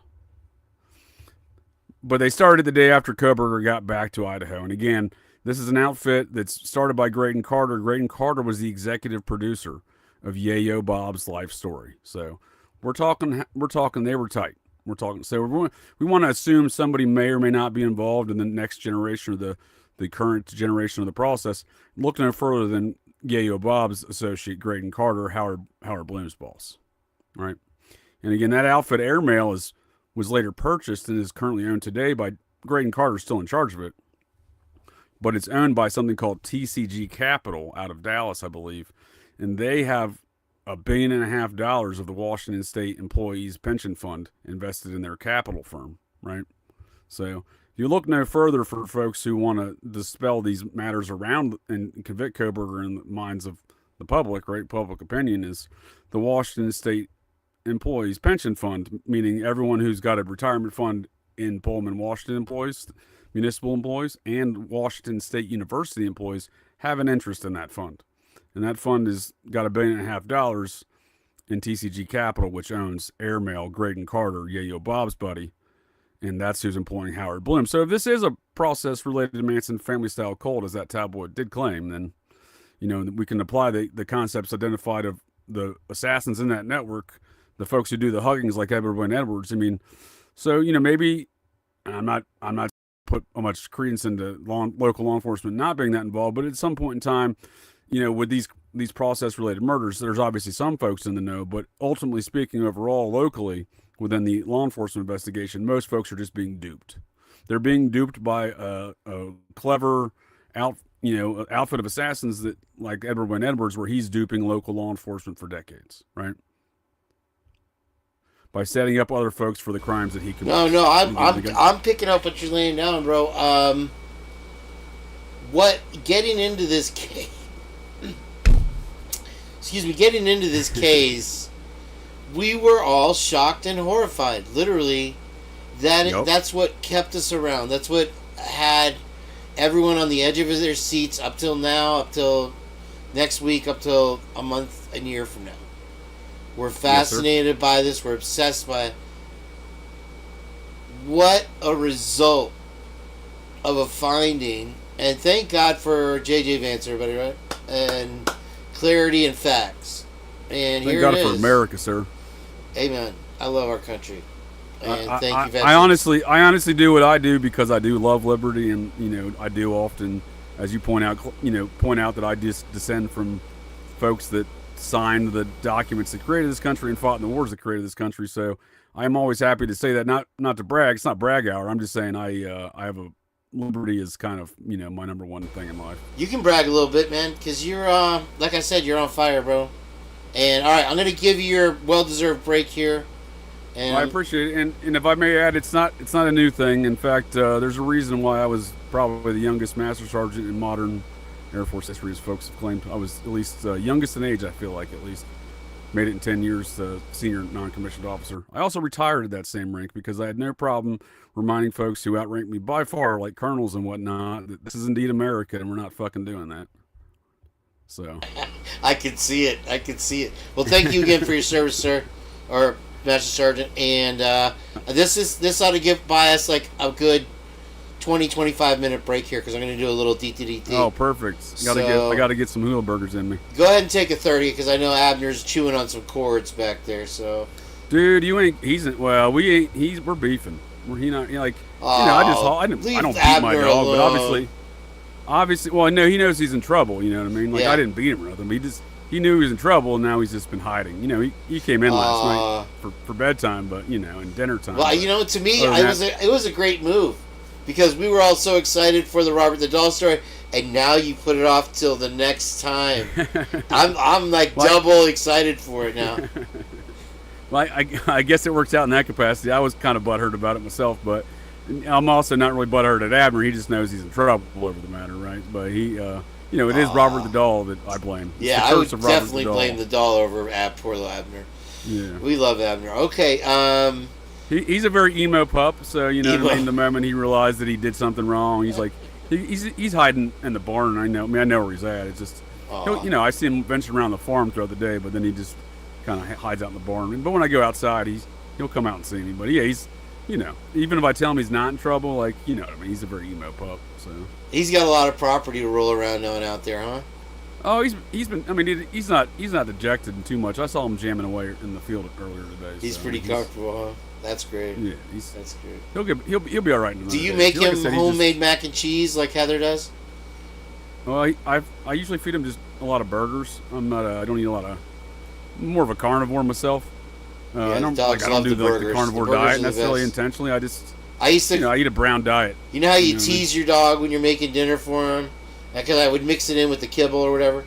I'd be like, every night. It's time for burgers, or like we used to go to Del Taco, and his name was Aki, and I called him Akko Tacos, and he would go absolutely. He loved Akko Tacos from Del. I don't even know. Well, they were just regular tacos, and he would go out of his mind. And then every Friday I would go to AM PM, and I had a '76 Chevy Nova, and I would park in front of the AM PM, and it would be ice cream night. So I'd get the ice cream in the baseball cap, the little plastic collectible caps, and he would sit mainly. He would sit on the driver's side, and I'd always have like a crowd of people gathered around, like, oh, we thought he was gonna drive off, because he's just sitting in the driver's side. It was funny. Right. You had to be there. Anyway, so Akko Tacos and Burger Bergs. He used to chase squirrels, and I'd say squacks. And he would lose, or wabbits. He loved to chase wabbits. And then he would actually chase deer. Oh, yeah. And the way that I got him is this whole long ex-girlfriend story that I'll have to get into on the second half of the show. What are we at? We're only at an hour? Oh, no, we're probably at, because I had to restart the show. We're probably at 3 hours now. Closer to 2 hours, friend. We're probably closer to 2 hours. Closer to 2. Okay, that's awesome, man. Abner Boy does the same business. He, in fact, I caught him throwing a baby squirrel around the other day like he was a toy. Oh, that happened once. It's not easy to catch a squirrel. You had to sneak up on him. But we call them squacks here on the show. That's another censored word, squacks. I hear you. Well, it's a Scientology term, squirrel, isn't it? I have Scientology news today. All right. Take your break, get down to the basement, and I'm gonna go fire up some burgers. It's burger time for me now. Yeah, I've got a little. I make myself a meal, and then I cover it in the little tin thing, and then it's like pulling out like a TV dinner later, or what do they call that? The man meal. Anyway, so yeah, okay. Take your 30, and you'll be back. You shall return. I'm out of here, buddy. I'm out of here. That's it. You're done. No, I'll be back. Okay, I promise you, Jen. I'm gonna make her come on if I have to drive up there. I don't know. Yeah, I don't know why. You're the one who implied I wasn't. So. Wait, you cut up there. I didn't hear you. What? You cut out. I'm sorry. I said you were the one implying I wasn't coming back. Oh. I always have to make sure because I'm like, he's gonna get so bored of this show sooner or later. Shit. I guess Nick didn't want to get into the Idaho rigmarole. No, I mean, today. we can talk about some more case stuff if you want. I appreciate you entertaining my journey of if this is a processed crime, maybe the police are being duped as much as law enforcement is being duped more than we consider. That's all I was saying. All right, take your break. We'll be back, folks, in 30. I'm going to do the news in about 15. And enjoy if you haven't seen the reel yet. And if you have, I'd play it twice. Sorry. There we go. Enjoy the latest Muppet drop. This is Doug Wilson, the pastor over there at Christ Church.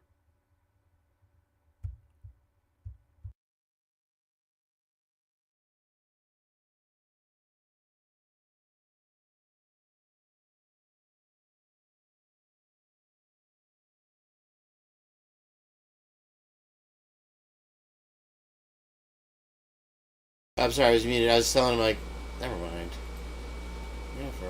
All right, what do we do next? Who's here? Someone who knows to witness ESN1. Hello. Amor, of course you're here. Wonderful, thank you. Mints for Kittens, Rochelle, Doug, back from duty. Brea Silva, oh, nice. I'm trying to read some of these chats here. How did you guess at Lucy Morningstar she thought no one would recognize her with the bucket? Nice. Too fast, please. Tony Gems, welcome in. How you doing? Wes H, always a pleasure. David Boyd. I have a way of saying your name. I can't. David Boyd. Is that right? Where are they? All right. Love Tina, love you. You're here. Hearts. And all right, let's play this. Everybody, if you, oh my gosh, too fast. If I sing that song for him, it's his birthday. Big Mikey with a membership. Under and Over It with a membership. Frosty Phantom with a membership. Why Be So Nosy? James Moen. Oh, very deserving. Can Cap RN. All right, more nurses. Is that a Meg friend? 2-year-olds running the world. Open mind. Don't be hating. Hopefully all these people are watching right now. If you are. I am me. Congratulations, everybody. Too fast. Thank you for your service, sir. All right.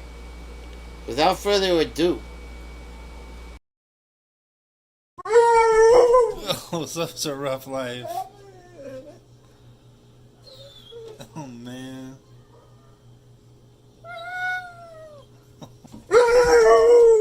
What? You need your treats in there? Something?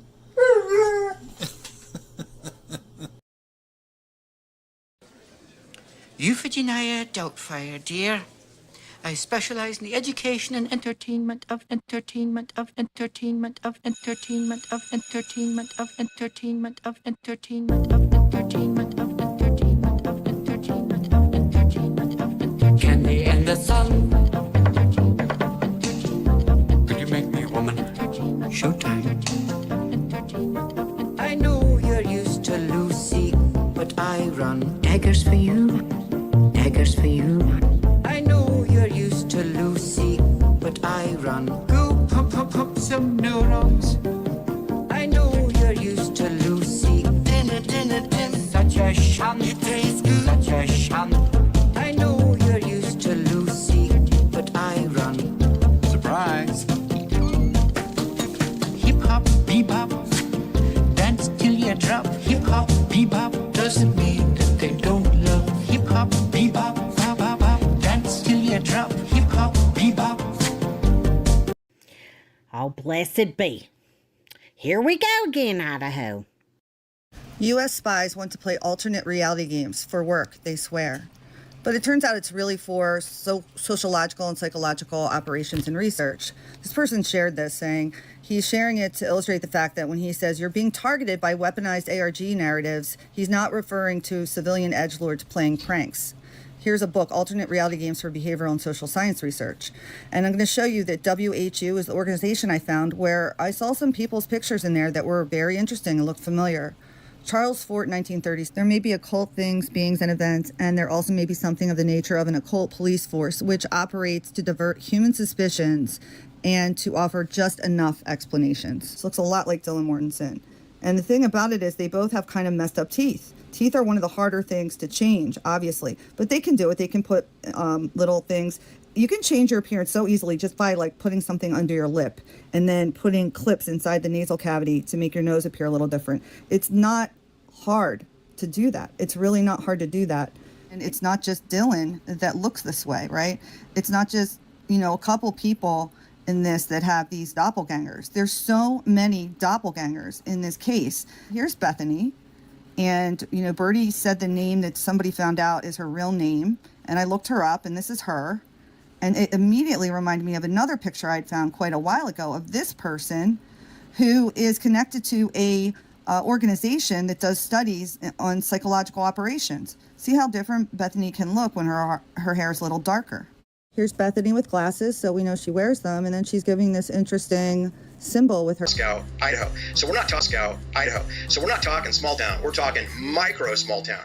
And it's 7 miles away from Pullman, Washington, which is off the Snake River. And if you follow that Snake River down 155 miles, you'll come to Richland, Washington, where Sharon Tate and her father, Colonel Paul Tate, was stationed at Richland, and he was part of NATO Gladio forces, and he was stationed 155 miles away from Pullman, Washington State University. That's not that far. Okay, and look, it's even closer if you headed up to Flathead Valley and Flathead Lake, Montana, near Whitefish. That is a super high concentration of military intelligence, and CI operatives have summer homes in Whitefish, Montana, Flat Lake Valley, Glacier National Park, Big Mountain. That's about 160 miles away from this murder scene and the murder of Brett Capacu. See, so I've got the chief of police, who, by the way, has 2 years experience with the police. In 2020, Brett Payne won Rookie of the Year in his first year of being involved with the police in the city of Moscow, which, again, I'm telling you, is a micro small town. So he has no experience in homicides. They haven't had a homicide in this town since 2015. So this is the very first homicide that they've had in 7 years. Gonzalez, Special Agent. I'm with the FBI. Do you have a second? Look how different Kaylee can look. And that was when she first moved into that house. It doesn't barely even look like her. Now here's Maddie, right? Look at Maddie. And then I find this woman part of that organization with the psyops. I'm not saying that's Maddie, but are they related? I mean, look at the eyes. They're my thing said OBS cut out. Can you guys see me? Hello? Is anybody there? I see the chat still moving. Oh, you had to close out and come back, huh? Well, it was down for a second. I guess, I don't know, maybe the internet thing. Hopefully it's working again. Wait till everybody comes back in here. Okay, so everybody back? Are you guys good? That'll chase a lot of the riffraff away anyway, right? Thanks again, Too Fast. I appreciate it. It happens. They're attacking the show all the time. This is the real source, and you see that we're not the only ones saying it now. Everybody's getting on the bandwagon. This is the source, bro. So, we get attacked. Let's see. Let me know if you're here. I don't know. Hello. Yeah, cut out for a second. Sorry about that, guys. JJ, are you there? Holy cow. That's a spiciest sauce, a meatball. Anybody out there? Should I go out and come back in? What's going on? Hello. Uh-oh. Now you get me worried. I don't see any chat whatsoever. 0. Let me check on the webs of the internet. Let's see what's going on. Somebody said it came back. Oh, now it's gone. Wait. It came back. I'm listening. Bray Silver's there. Okay, I'm sorry. I don't mean to pull you guys away from what you're doing. Thank you for Tony Gems. Hello. Bray, thank you. Mr. Kittens. You hate me, Mr. Kittens? Alright, thanks for being your patience. Like I said, they throw all these bots at me. There's this person, their name is We Hunt You Fear. Like I'm scared. Oh, they shut down the show for 2 seconds. all that effort, you're wasting your life. I'm only playing, man. I know you really hate me, truly. All right, let's get back. Sorry about. I don't know where the video cut out. I apologize for that. And I want to make sure JJ gets his entire break. I'm pretty sure it was around here. Let's see. Yeah, that. We'll start it at K right there. How about that? Is that good? Station with the psyops. I'm not saying that's Maddie, but are they related? I mean, look at the eyes. They're so similar. And this just cracked me up because the minute I saw him, I'm like, this looks like that guy at the grub truck, Joe Woodall, I think his name is, with a big nose prosthetic. I mean, they look so much alike. It's ridiculous. And so, again, it's like you can't unsee this stuff once you see it. You have somebody at work who's doing the performative incompetent thing. Yeah. He's pretending he can't do things, but he can do them. Literally worked with him today. Okay. Let's bring it back. Oh my gosh. Okay. This is a real answer, actually. You know what I have started doing? I outwardly pity them. So if they go, oh, I don't know how to do that, I go, oh, you don't know how? Oh, I can show you. Everybody else knows how. How come? We'll all help you. How come you don't know how? Were you not? What happened? Did you forget? That's so sad. I'm so sorry. You know what? We're all gonna help you. Explain what parts of it do you not understand? It must be so hard. And you know what? It never happens again. Leaked footage. I know for a fact the path that this white salon. I know for a fact the path that this white salon. This white salon. The leaked footage. I know for a fact the path that this white salon. Leaked footage. Leaked footage. Leaked footage. Leaked footage. Yo! Get it!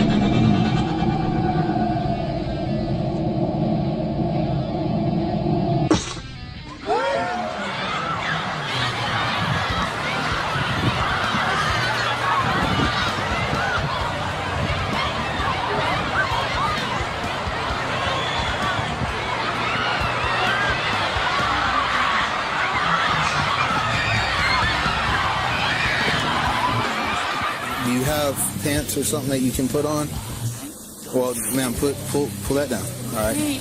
I didn't ask you to do that. All right. Okay. Do you have pants that you can put on? No. Okay. Sorry. All right. Good to go. Move your hair out of your face for me.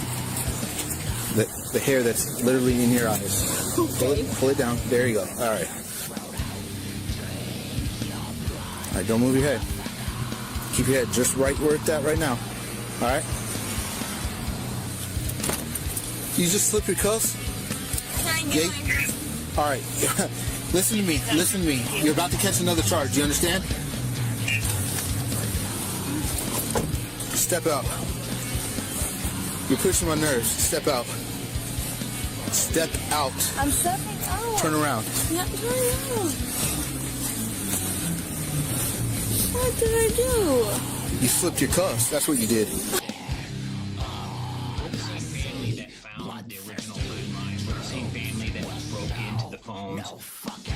We tried everything in our ability to try to get into this system because a court order is not the fastest thing. So we broke in and we did what we did. We know that we have some family passwords that we all share. So we broke in and we helped them. Your iPhone won't let you talk about Dave & Buster's. What does that even mean? If you mention Dave & Buster's in a voice message, the message won't send through. It's the craziest thing. Open your messages and go to our text. Your iPhone won't let you talk about Dave & Buster's. What does that even mean? If you mention Dave & Buster's in a voice message, the message won't send through. It's the craziest thing. Open your messages and go to our text thread. I'm there. Send me a voice memo and make sure you say Dave & Buster's within the voice memo. Zach, let's go to Dave & Buster's tonight. So it sends through to you. Brian, I have perfect service down here. I just sent it now. I'll never get that text. What? It's crazy. Is that real? I'm not joking. This is our text thread. I will never get that I'm doing text. another test. Zach, let's go to Applebee's tonight. That's crazy. Applebee's is fine. I'm trying it again. Dave & Buster's. Dave & Buster's. It says I'm typing on your phone. Yeah, but I'll never get that text. How? This dog that's barking continues on long after the car they're interested in has left the area and then abruptly stops. The dog was found the next day inside the house in a bedroom with an open door where the other bedrooms that contained people that died Their bedroom doors were open, and this dog had not tracked any blood around the dog, had no blood on it whatsoever, but it was just sitting in an open room a day later. This dog that's barking continues on long after the car they're interested in has left.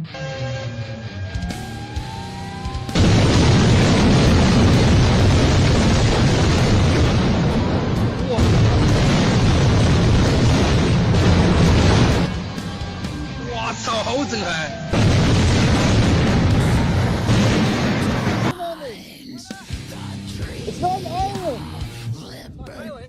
It's a bar.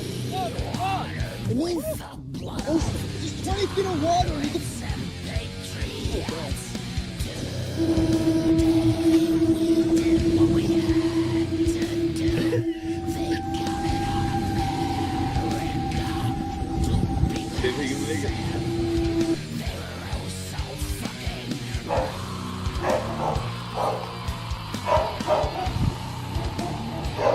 Gabe.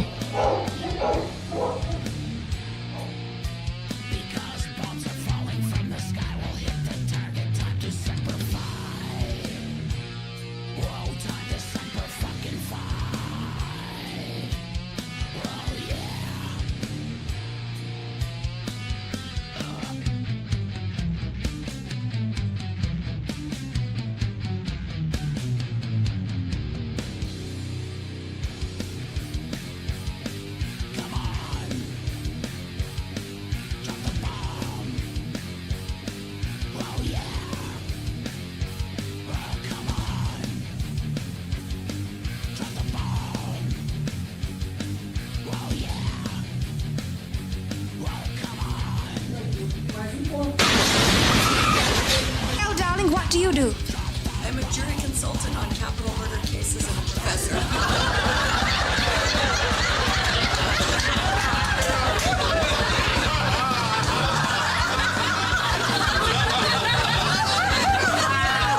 Your title had too many words for a Sunday.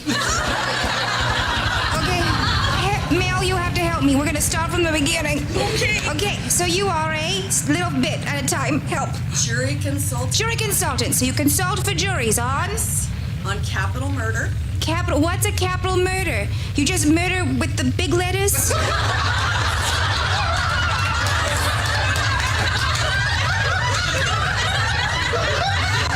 I don't know. I've never murdered anyone. What is capital murder? Death penalty. Oh, sheesh.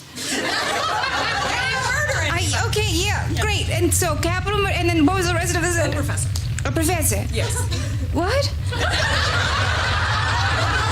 There's a whole class on just that?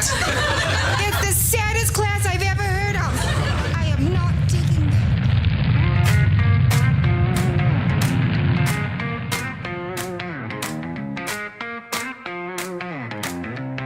Yo.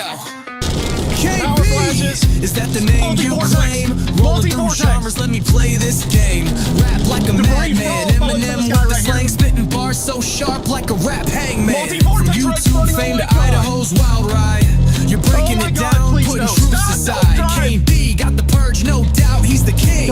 Breaking down the case like a YouTube machine. Kane B the purge, bringing heat in the booth. Facts on the table, there's no room for proof. Throwing down lyrics while the world's watching. Is it guilty or free? That's the question we're knocking. Kane B the purge, taking out a whole storm. He's got the heat and the truth breaking the norm. We're all glued to this case, no one's letting go. Will Brian be guilty or will he be let go? Kane B's in the game, watch him lay it all bare. Will justice find the truth or just disappear in the air?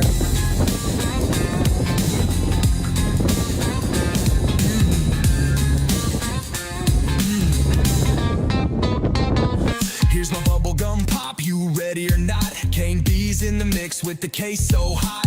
Rap, rock, pop, he's switching it up. Dancing through the genres like a YouTube cup. Got Kane B, the purge, putting the story in flow. Breaking it down with humor, watch the case blow.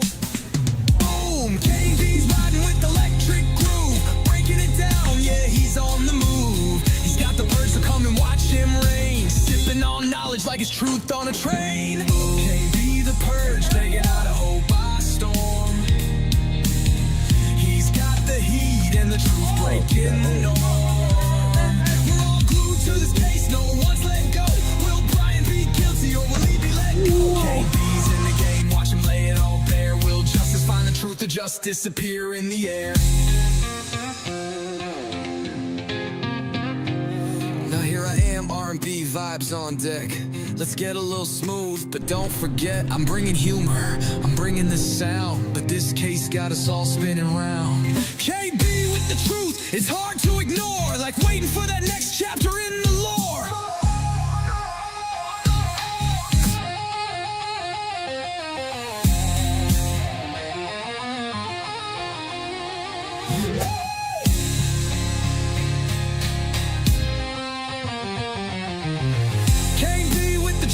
It's hard to ignore, like waiting for that next chapter in the lore.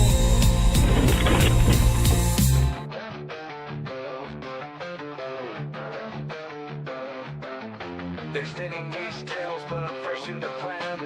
Framed in their searches, but I'm just a man. I'm not the fan creeping through the scene. Didn't wreck their shine, didn't kill the dream. They're stitching this case like it's made to fit, but I'm calling them out, none of it legit. No car, no loot, no trail to see.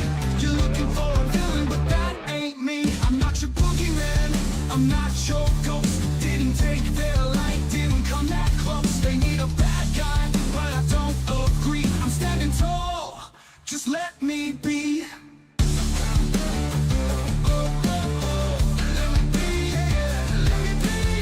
Twist up the story, but it still won't fly. You can't gauge the truth, so why even try? No phone on the tower, no dirt on my name. You're digging for answers in a made-up game. I'm here in the fight, but I'm owning the show.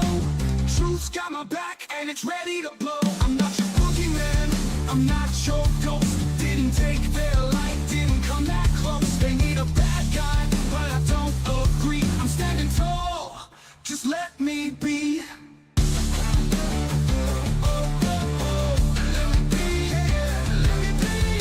Twist up the story, but it still won't fly. You can't gauge the truth, so why even try? No phone on the tower, no dirt on my name. You're digging for answers in a made-up game. I'm here in the fight, but I'm owning the show. Truth's got my back, and it's ready to blow. I'm not your boogeyman, I'm not your ghost. Didn't take their light, didn't come that close. They need a bad guy, but I don't agree. I'm standing tall, just let me be.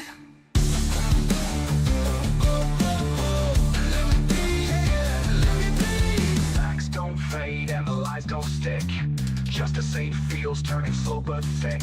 I'm rising above, no fear in my stride. Truth by my side, got nothing to hide. I'm not your boogeyman, I'm not your ghost. Didn't take their light, didn't come that close. They need a bad guy, but I don't agree. I'm standing tall, just let me be. Good morning. I'm Wilford Brinkley, and I'd like to talk to you for a few minutes about diabetes. Actually, about diabetes and how it's affected me in my life.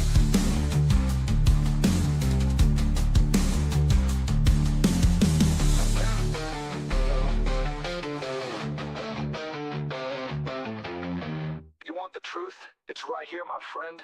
Justice ain't fear, it's how we win in the end.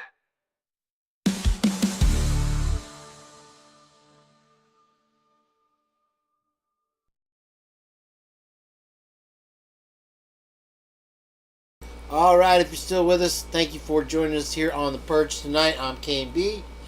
There's my real second time. We got voted in, and we'll do that from time to time, I guess. So yeah, we got the news now. We finally get in here. Great lead up with JJ. I'm excited for the second half of the show here. So let's get to the thing and do the things.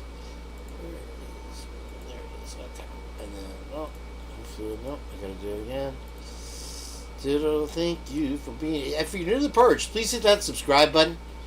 It's right there, and you can hit the like while you're at it. And make sure you subscribe up to Operation GCD. We are really close over there to 1,000 subscribers.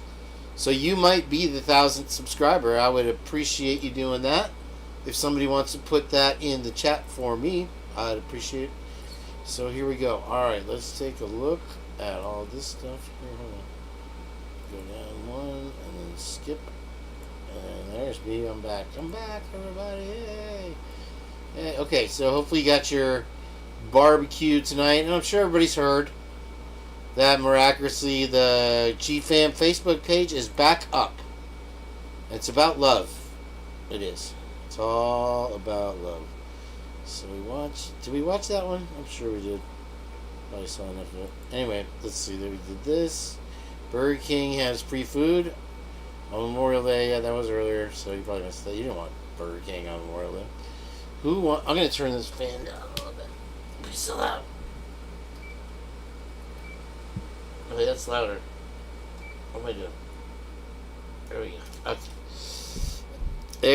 That sounds much better, isn't it? Can you hear me meow?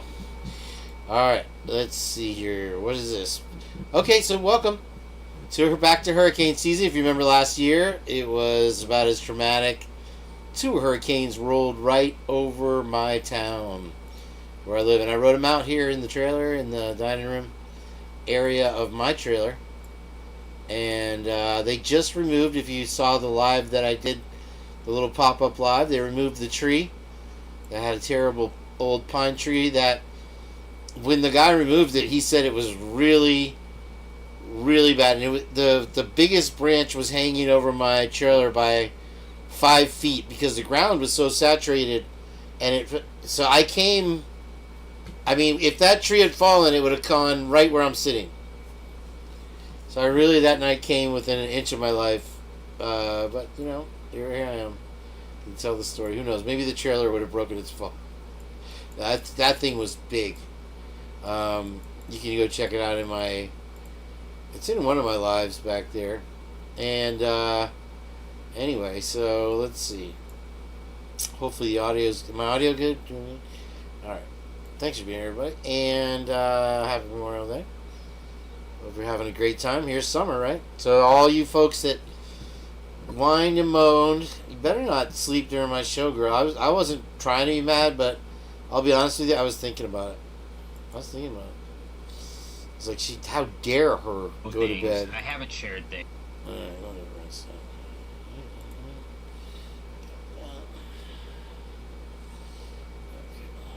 Oh, this happened. This is in, where was this? I think San Francisco. And so I think the Dragon spacecraft was re-entering the atmosphere. And this is what they saw out there. Coming back. It wasn't a bird. It wasn't a plane. It was a dragon.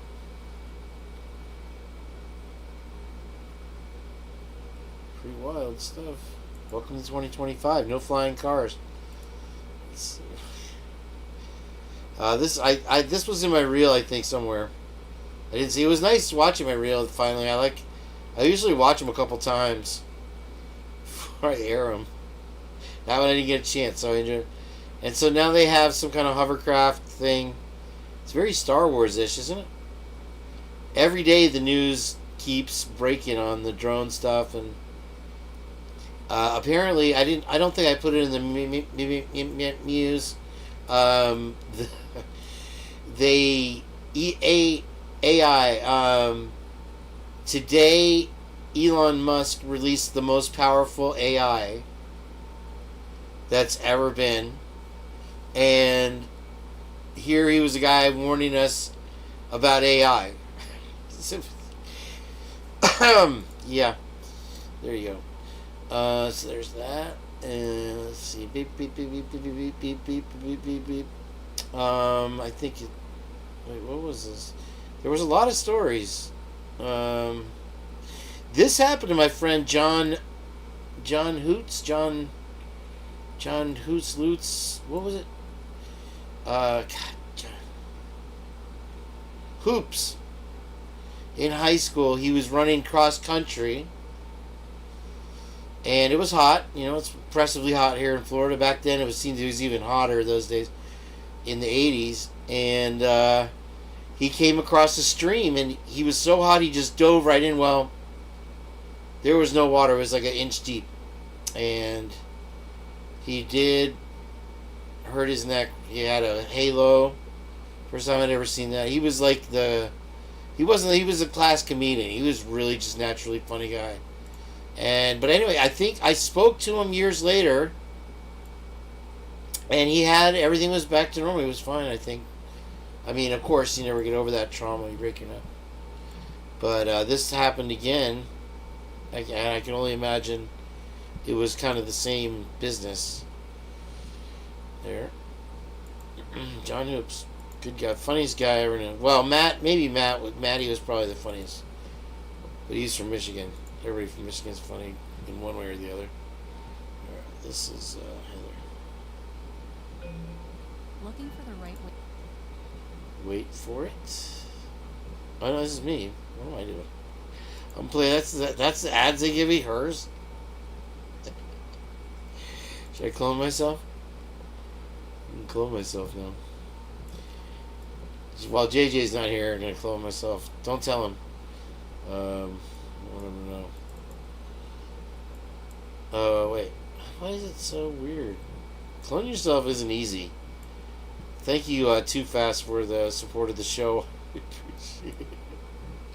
If you're new to the Purge, let's see here. I don't even know how to clone myself now. It's not cloning. Like what I usually. You never have enough me's. That's what I always say. Is it cloning? Are you cloning? JJ, are you there? Alright, we got more me's. More me's coming up. There you go. Enough cloning business. Username, welcome in. Hello. Hello. Now I'm really cloned. Oh man, this just got out of hand. I told you AI would take over. This is what happens, y'all. Oh man, see, I saved it. I fixed it. Hopefully that's it. That's the end of that. Muse. Alright, let's see here. OBS community, that's what Miss Potts' favorite. I think I skipped one. Hold on. Did you enjoy the... Okay, so the 5 best portable ACs of 2024. Here they all are. And they're giving them 8 and 9 ratings. And I can tell you, they're all garbage. They all suck. Don't waste your money. Alright. This happened. I think this was in Tampa, so I'll read the story. A grandmother was shot by a deputy after she allegedly shot her own daughter in the hand during a domestic violence incident. And must have got out of hand real quick. Let's see. Fix this for good. It'll slowly show my big fat head. So there you have it. And then, oh no, this is a waste page. This is in Largo. Can you hear me? Why is it so? It looks like it's low. Maybe it did something. I think I might have gotten a mind of its own. Hold on.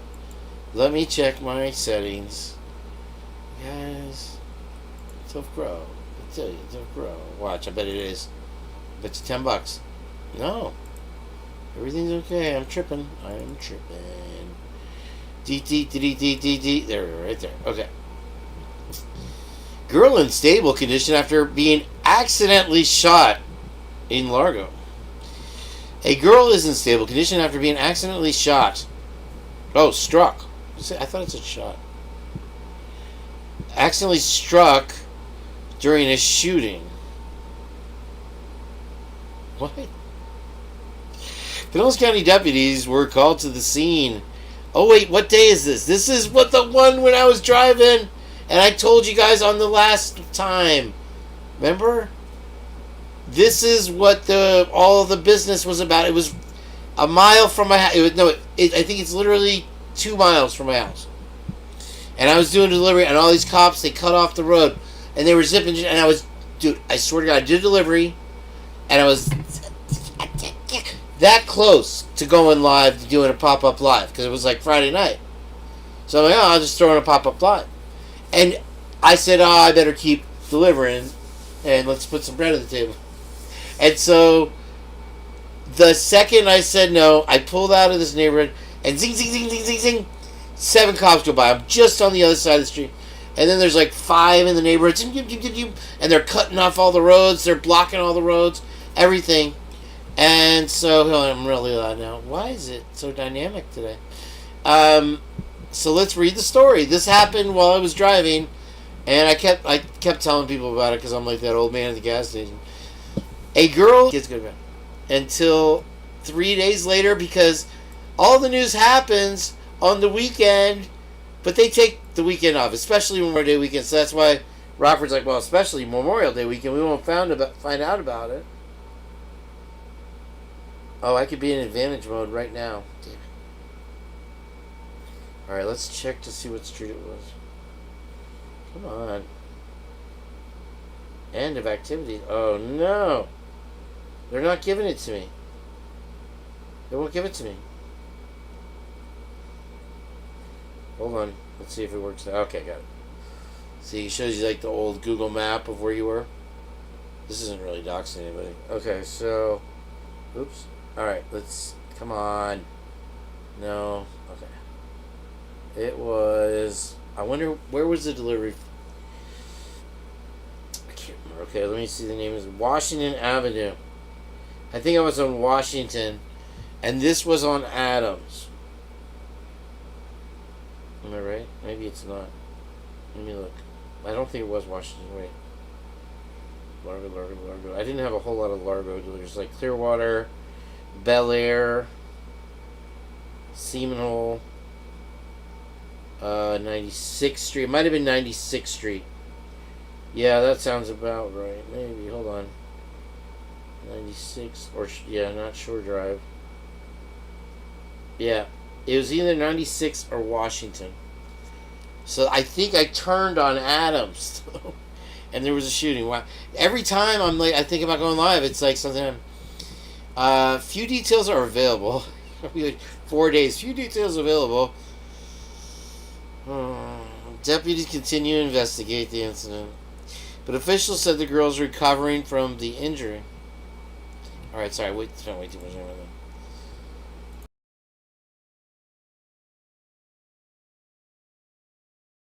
Anyway,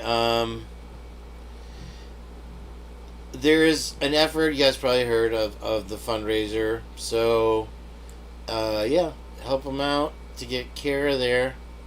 You guys have helped me out so much. Too Fast Alone.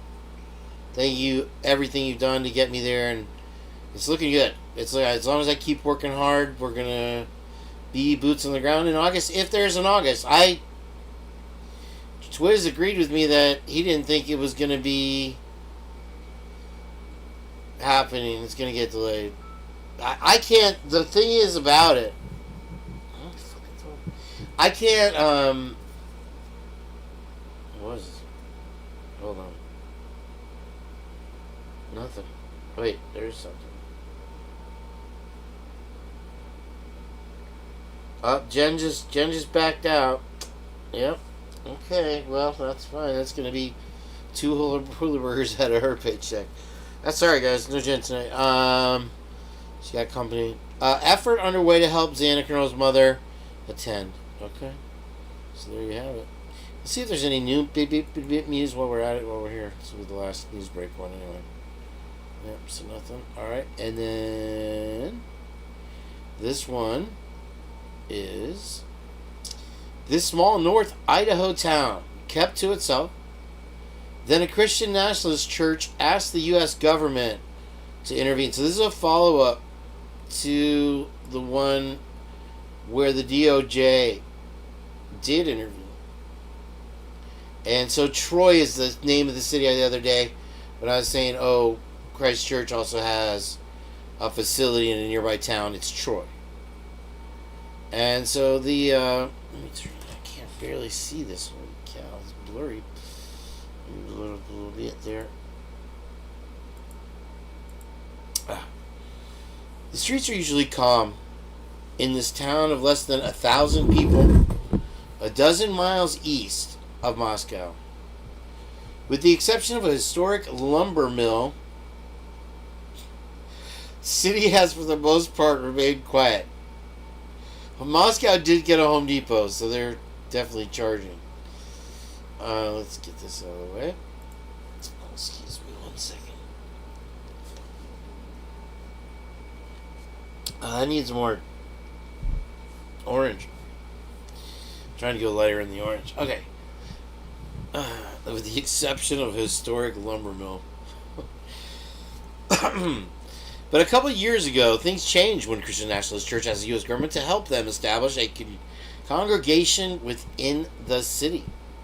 I sent an email to the Justice Department, said Matt Meyer, an elder in the Christ Redeemer Church. I said, maybe it isn't Troy. I thought this was Christ Church. Is this? They're related. Oh, so is it called? Yeah, this is the whole thing. Yeah, this is it. Christ Church is controversial. Its leader, Doug Wilson, has advocated for male-dominated Christian nationalism in his blog post and maintained that Moscow, a small college town, is a place fit for a biblical takeover. We should want America to be a Christian nation, Wilson wrote on his blog in 2022. We want our nation to be a Christian nation because we want all the nations to be Christian nations. But the controversy largely centers on what he's done. Namely, co-authoring a book defending Southern slavery, speaking at Confederate heritage conferences, blogging derisively, I've never even seen the word, about women's breasts, calling the LGBTQ pride flag the death and sin rag. In his blog and writing, that woman... This is fun. Oh man. The women need to be led with a firm hand and surrender to a man who conquers and penetrates in one of his books. Okay, it sounds like they kind of are grouping him. Wilson denies any claims. They like to pick and choose words, don't they? Wilson denies any claims that he's sexist, racist. He wrote in an email Thursday, Christ Church growth in Moscow has sparked controversy as it has slowly acquired buildings and businesses in the city's downtown core. The church owns nearly 20% of properties in the 6-block area, according to reporting from Boise State Radio Public Radio, including a small college. Wilson says about 3,000 members. They have a college in Moscow that is Wilson's? Known as Kirkers because the church was nicknamed Christ Kirk, the Scottish word for church. Residents see a pattern. The fight to expand into Troy is just another method Christ Church uses to exert power and control over small towns with scant resources to fight back against religious extremism, said Brian Dennis, a longtime Troy resident, a retired professor from University of Idaho. Mayor sees it differently. The expansion in Detroit isn't a takeover, but rather a trust in God that everyone could become a Christian if church members are sharing His Word. We do share the truth and hope that everyone comes to the same conclusion. If they did, then you could logically conclude that the city would become Christian, he wrote in a text. When Meyer reached out to the Justice Department 2 years ago, he told the agency, well, can you talk? Hello? Hi, Rochelle. Parmigiani. Welcome. Milton for Kittens, I love you. David Boyd. That's how I want to say it. David Boyd. I don't know. Is Bonnie okay? I can tell you that the city of Troy violated the RLUIPI standards to the moon and back, Wilson said in an email. I believe him. Meyer would reach out again and again, but the federal government refused to shed any light on what was going on behind the scenes. 9 months came and went with no contact from the Justice Department, Meyer said. On Tuesday, the DOJ sued the city of Troy under Religious Land Use and Institutionalized Persons Act, the same act Meyer had brought to their attention, claiming Troy was treating the church less than equal to other institutions, imposed a substantial burden upon the church, and discriminated against the church on the basis of religion. The government is now asking the city of Troy to allow the church to operate within the building and prohibiting city officials from enforcing the code. The lawsuit states a spokesperson for the Justice Department declined to comment. Troy's city attorney Todd Richardson said the denial has nothing to do with Christchurch's reputation and religious affiliation. Rather, any church that in that block would be denied a permit under the city code. The Department of Justice complaint is misleading and incorrect, Richardson said. The city has 5 or 6 churches. We invite churches. It is a great city. It is a religious city. The people of Troy are the salt of the earth, Idahoans. We are ready to fight them, Richardson said. Yes, we are. And here, if you want to read this whole thing, you get the idea. Oh, okay. I feel like Miss Potts. Let's see. Okay, go with that one. Probably a lot of dummers here. Okay, I'm not even trying to play this, but they have. Oh, this is Crazy Works. This, and so China's rolling them out first, and they're gonna change your commute. So we'll see how this all goes. I've been calling it for the last 2 years, and rich people like that guy are going to get to look down on us little peasants as they fly over in their little fancy. I'm sure they'll have Mercedes and Audi and Rolls Royce and whatever flying mobiles, and they won't even have a pilot. So it'll just be them laughing at us from above. Literally. Let's see what else. This is something here, I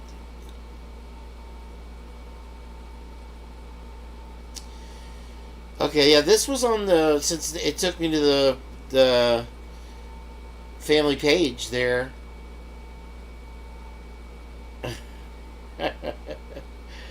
This is them singing, I got friends in low places where the whiskey flows and the beer chases my blues away. So there's that.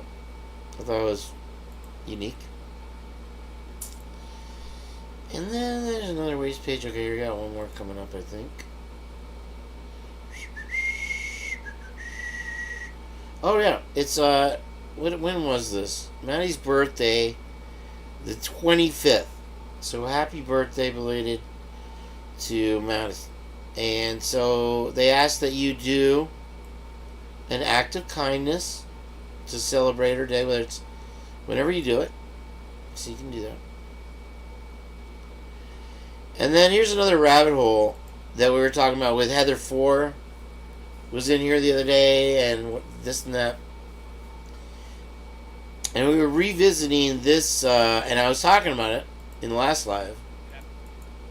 My name's Chief James Fry with the Moscow Police Department. Joining me today is Captain Roger Lanier with the Moscow Police Department. So let's just do a song in the back, because, and stuff. I probably should have that already. That way, just be a portion taken out of the show, or is it? Doug, it's too loud again. Well, let me see. I don't think you can't possibly get it any lower. I just like, let me see. That's the lowest. Okay. Not that we want it lower. Oh yeah, Doug, we played the song in half speed, and it was incredible. I'll do it again. It's on my live. You can see. Moscow Deputy City Supervisor Tyler Palmer, Colonel Hedrick Wills of the Idaho State Police, University of Idaho President Scott Green, University of Idaho Dean of Students Blaine Eccles, and Lake County Prosecutor Bill Thompson. We are thankful for all the tips and leads the public has provided in Ethan, Xana, Kaylee, and Madison's murder investigation. No bit of information is too small. Every tip will be pursued. Of course, they got it so far, super quiet. I don't know, it was so quiet. Let me put the gain on it here before I lose my marbles. Yeah, sorry Jen's not going to make it tonight. It sucks. Where did that... Oh, man. Is it in here? There's nowhere else for it to be in here. Wait. There it is.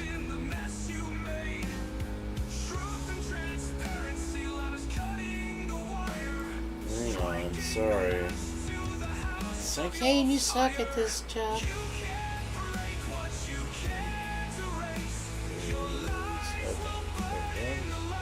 You see now?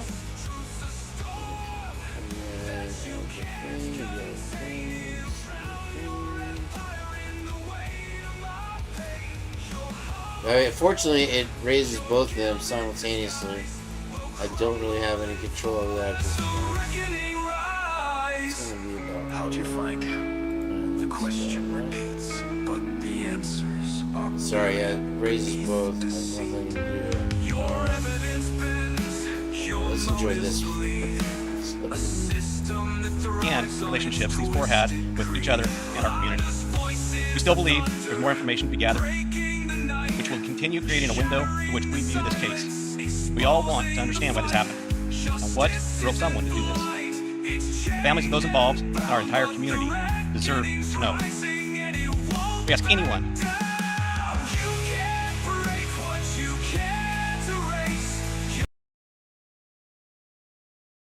So, oh gosh, what the hell was that? I can hear you. They can't hear you, JJ. There's no you. You don't exist, actually. I have a whole narrative, but written by Howard Bloom. So there. Bloom, but Hostess double chocolate donuts. Damn, you got me that time. I didn't even see it coming. And Mountain Dew. Oh, I have my lightly sweetened orange drink over there, which is going to be just fine for me. Welcome back, JJ. How are you doing? Yes, sir. You look I had a couple burgers in me. I'm down a couple donuts, though, as you can see. So. Can you describe some of the fixins that you put on that Burgery Burger Burg, please? Remember the censorship. Burgery Burger Burg, Squacks. You don't want to share? Contrary to my apparent type 2 diabetes, the diet here is I am often here sponsored by Chocolate Paydays, and today, double chocolate donuts. Most of these go to my dog, and like I said, I'm contractually obligated to give him 50% of all my food. So I hear you. I hear you. I know what you're saying.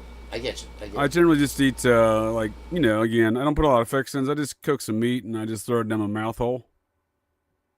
Usually off the grill. I was gonna say, does it even make it onto a plate? Typically not. No, typically not. Do you use any kind of condiment? Anything? By condiment you mean dousing it with some type of fluid? Lubricant for my mouth hole, if you will. No, I do not usually. No. So you're straight carnivore right now. Well, I'm a mountain man, sir. I live in the well, not in the mountains right now, but I will be returning to the mountains very soon. I'm currently in the market. Is that right? Oh, okay. Well, I'd like to, you know what I mean? It's not an immediate move, but I would like to move at some point in time in the future. But you can't hear me, Rochelle? Is the audio okay, guys? Are we all right? Rochelle is pissed right now. 2 words out of 12. That's a Heather line. I think she's just poking fun at me right now. It's good on my end, JJ. You're good over there. It could be a Memorial Day Robert curse. Robert the doll. You never know, dude. You never know. Just saying the name invokes the spirit. So that's what I was thinking. That's why I gave you a crooked eye there, friend. I was like, well, easy now, fella. That's what I thought. I think Rochelle's having a temper tantrum, and she's acting out.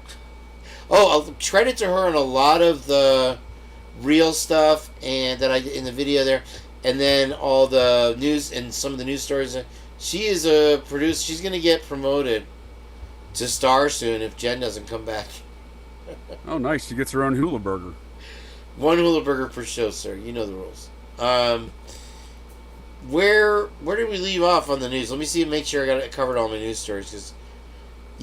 So JJ, dating back to this press conference we were discussing last time, I remember Trish from Echoes of Clarity saying that I just can't believe I believed this shit, or even listened to it, didn't realize how crazy and stupid.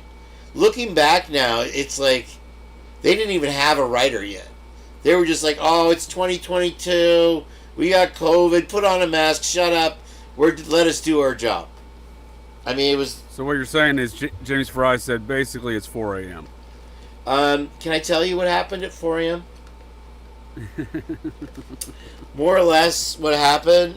Do you have a defibrillator, JJ? Do you have a defibrillator?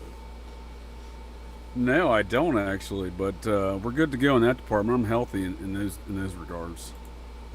With any information related to what happened with these four, got a lot of more interaction mechanical with others, issues, and whether they express concern. You have mechanical joints, issues like your tractor, or yeah, I've blown out about every joint you can on your body, so I'll deal with those circumstances in life. There's a lot of pain still kicking, huh? From all the fighting the ninjas. Well, yeah, it's not so much pain. I'm good on that. I don't even take ibuprofens, but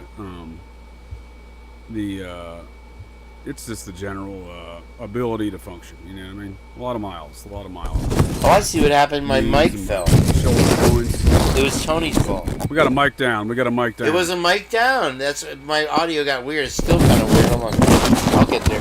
Can you believe that crime happened while I was about to do a live, and I was delivering one street over, and there was a shooting with, of course, limited details. But every sheriff in town, I heard that. Every deputy sheriff in town was there. Every live. The other live, we had the boat crash, and then we had whatever it was under the Sand Key Bridge. I mean, it's at 4. The count is at 4 when I'm live. Actually, 5 if you include the DUI. If I may have an opportunity, sir, to answer your question, if I would believe that, as you started this your question there, I would say yes, I would believe that. You are the harbinger of doom, apparently. I'm just going to stick with Rat Daddy for now, but if you want to go that far... Well, you just described to me that you just happened to be at 4 different places where these things are going down, Kane. And what's going on in your life? You're driving a Elantra. You got eyebrows. I literally get an itchy trigger finger to go live, too, and I'm like, what's gotten over me, sir? What's gotten over me? But you have, 5 situations. Actually, 6 if you include the pole incident where I almost got in a fight with the guy at the laundromat. And I drove by there, and he hangs out there every night. I keep doing deliveries, but I guess it's just that one little kind of section of town that's like the bad dudes part of town or whatever. So they had to put a camera. And now I've seen 3 more of those pole cameras, by the way, in town. Oh, yeah, those robots you couldn't figure out? Well, there's one of them in like a corporate center on the way to the beach, which is, I would think, a nice area. I don't... Beach. Yeah, it's on the Tom Stewart Causeway, right before the causeway. There's an office building. It's just a vacant parking lot when I see it in the weekends. But there's 2 of them with the flashing blue lights just like permanently positioned there now. So, they're going to be putting them in our brain holes before too long. It's my eyebrows and my Hyundai that give me trouble. Big brother friend. It won't be long. I was obviously clowning on you about the harbinger of doom because I definitely understand where you're coming from. I find myself in the strangest of circumstances sometimes. Even just running about my daily life. It's always kind of been that way because I recall a time when I was 9 years old.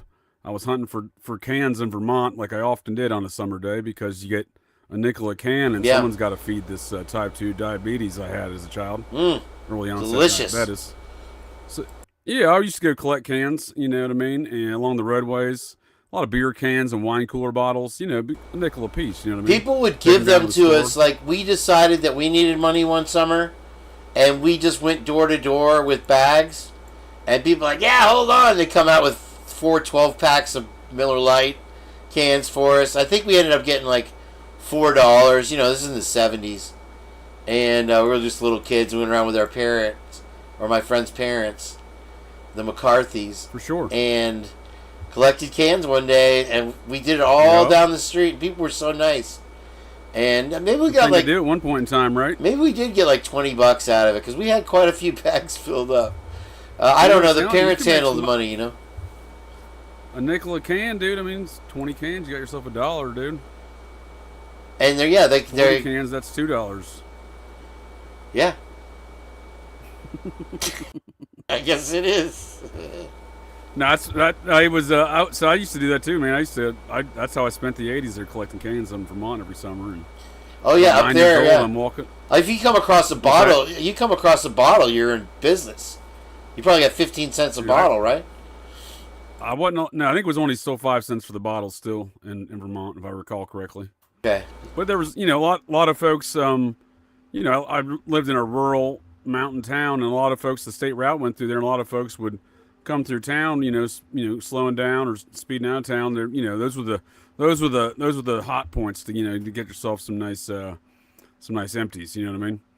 So, because everyone's tossing their empties out when they're slowing down or just getting ready to speed back up, right? So, I knew the good spots. You know what I mean? But I didn't have a lot of competition. I'm not fighting hobos for cans. You know what I mean? I'm walking down rural gravel roads for bottles and cans, right?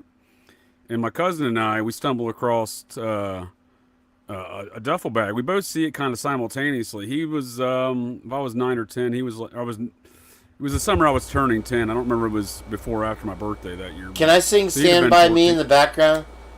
Dude, that's what I'm saying, dude. No, this was a very Stand By Me situation for sure, right? I'm glad you picked up on that. So we see a duffel bag on the hillside, again, rural Vermont mountain town about 30 miles outside of Burlington, Vermont. And we're right by Campbell's Hump. It's like the 3rd highest peak in Vermont.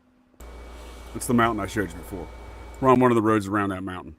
And there's a duffel bag on the hill. So we both go running up the hill. Again, this is a very Stand By Me situation. So we find a duffel bag, and we open it up immediately, and it's literally like $10,000 cash, checkbook, title to dude's home, title to dude's business. He owned a restaurant down in Burlington. Like I said, we're about 30 miles away. How old were you at this age? I turned 10 that summer, so I don't know. And you found $10,000? Dude, we found the title to dude's car, home, and restaurant, dude. Checkbooks, his passport, his birth certificate. We found dude's entire life in a duffel bag. Was he alive? So it gets better. So my cousin and I, again, my cousin was like 14, and again, he and I talk. We used to go every year in Vermont every summer. He'd come up there, family type, kind of everyone goes up there at one point in time and crossing over each other's times up there and whatnot. So we always link up. He's a chef in Philadelphia. He went to school to be a chef or whatever. So cool. But we'd always link up. What's that? This story's cool, but that's cool too. Oh, yeah, he's a fancy chef. He went to some fancy culinary academy in Vermont, but he does like the steak or steakhouse, wherever he's at, like the Eagles. I'm not big into sports, but he's always telling me about all the sports players or athletes that come in there. He cooks a meal for or whatever. Listen, I have one thing about if he's like $1,000 plate guy, I would just have to send it back just out of principle. Be like, make this sauce more saucy. It's good, but it's not $1,000 good. Come on now. Have you ever seen that one steak place where they come out with the steak like in a co-op or in a secret agent guy briefcase and serve box? it? Yeah, the box, whatever it is. Yeah, and then Yeah. Yeah, I'm going to send this back. It's not cooked $1,000 worth. Just to cause some trouble. Anyway, go on with your story. I'm sorry. I haven't been to the dude's steakhouse, but he was at an Italian restaurant last time I was in Philadelphia and I ate there. And in fact, he's a great chef. I think it was his first wedding. He maybe his second wedding also. He did his own. He cooked everybody's own meals for the reception and everything else like that. So he's just that level of chef. You know what I mean? He's real dedicated. Good stuff. Good stuff. And he's. I love prime rib. Tell him I love. Enjoy his meals type of if deal. If we ever end up in Philadelphia somehow, JJ. And we all end up at his restaurant. Tell him I love prime rib. Prime rib's my favorite.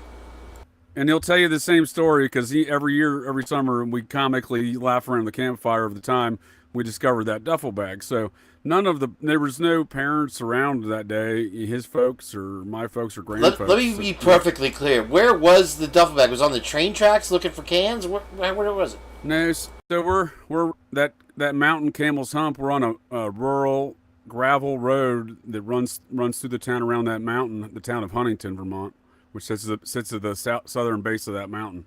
And we're on a rural gravel. Most of the roads around there are gravel, but we're on a rural gravel road around the mountain there, and we see it up on the hillside. So we're nowhere near civilization. If you're out where we're at, you're out there intentionally. I mean, the road loops around back to the main road, but 5 miles down, right? So we're nowhere near. We're actually a road off the mountain. There's a road that goes around the mountain. We're actually a road off of that runs parallel, right? And there's a creek in between. They call it a river, but it's really a creek, the Huntington River. So I used to have to bathe in there every day, but it's more of a creek than a river. We had water. We had a well, but my grandmother was always Looney Tunes about water. She's like, you boys got to go bathe in the creek. I'm like, so, it's just what we did. But we're walking, so we're in the middle of nowhere, and then there's a duffel bag up on the hillside, right?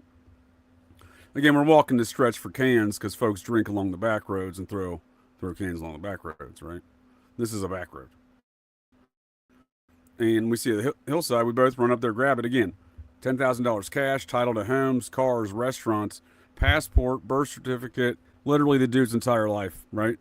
So we have no adults around. We go, hightailing it back to the house about a mile. We're rich. Right? We're rich. And well, no, dude, we were like, we gotta. I was a Boy Scout and we're Cub Scout at the time. He's a Boy Scout. You know what I mean? And we're doing the right thing, if you will. And we go back and we call the police. Right? It's called integrity, right there. And well, there you go. Hi, Kimmers. Welcome in. Good to see you, Miss Q. And Wakinya. Go ahead, sorry. Don't get me wrong. We both kind of looked at each other and were like, we could just go take this money, buy a lot of candy. We were collecting them cans. How bad would you feel today now, though? I mean, jeez. You could have laundered it easy at the can place, though. Dude, we could have owned a restaurant. We had dudes titled to everything, dude. A house, car, restaurant, you know what I mean? Yeah, no, back in those days, they would be like, who are these kids? Driver's license, birth certificate, passport. Yeah, I'm him. Right, I'm 10 years old. Right, exactly, yeah. Wouldn't really get us too far. So there's no local police in the area, so it's the state police that have jurisdiction, right? So we call the state police. It takes them an hour to get there. And then they come there, and by that point in time, his mother, my aunt, had returned. And, we're telling her what's going on, and the state police show up 2 minutes later, almost right on cue. So we're basically describing the story to them and her at the same time at that point. And nonetheless, dude takes our report, takes the duffel bag. During the hour, I missed a part. During the hour in which we were waiting for the Vermont State Police to show up, and again, the post is only 20 miles away, almost a town to Burlington, in a town called Richmond, Vermont. So why it took them an hour to get there is probably because they're the two dumbass kids were claiming they found a duffel bag full of all sorts of shit. You know what I mean? I don't even think they took us seriously on the call. And my cousin's the one who made the call, and he was 14. So it's not we prank called the police one time when I was 10 years old and said that we saw a plane crash because we had a telescope and our imaginations, and we'd just been reading Close Encounters of the Third Kind. And we said that the tail fell off a Cessna and that a spaceship flew. We made up all this crap, and they came out and took a report. And the funny thing is, that kid's brother's name was Chris something, and his brother like a year later, I didn't hang out with him for a while. Got busted with more bikes that have ever been stolen in Pinellas County that were in his garage at the time that we called the cops. And so, yeah. So anyway, they came over there and busted him for the bikes? I that's what I heard, later, that he had been stealing everybody's bikes. Because I'd lost a bike. And so, I don't know, we never got anything back, but... Well, so that's the treatment I got, or my cousin got when we called it in. Was I guess they thought we were pranking him kind of deal because they weren't taking it too seriously with the hour response nor the initial approach when the dude did show up until he looked inside the duffel bag and saw precisely all the contents we had described. And so while we were waiting that hour, we went through the phone book and found dude's name, right, the yellow pages, and found his restaurant's number, right. So his restaurant's phone number was out of business. Like the number had been disconnected. It said, wow, this number has been disconnected. The old thing you get when the phone number was no longer working. I don't know if you do it so much with cell phones anymore. Back when the landlines, that was the case, right? And then we called his home phone number and got an answering machine. So we did not leave a message, but we did call it numerous times to make sure somebody wouldn't pick up. So we tell the state trooper that when he gets there, he calls from the house. I don't know if he's still trying to not believe us or what, right? So he calls and he gets the same response, right? So and then he's like, all right, and then he takes the duffel bag away, right? And we never hear back from the situation. Oh no! Yeah. So the next summer, right? We're in Vermont. We're together. I spent up. No. He would come up from Jersey for like at least 2 to 4 weeks or so. So we were up there the following summer, and we're talking about it, and then he calls the Vermont State Police and starts asking what happened to that, and they said they didn't have any report of that, right? So this is get out of here. Yeah. So I mean, you gave it to the police. But you said you looked the guy's name up in the yellow pages. You didn't. Why didn't you just call him? We did. We called the dude. He just answered his phone. We got the answer machine, right? And then we called, shit! I missed that. But we called the police first, right?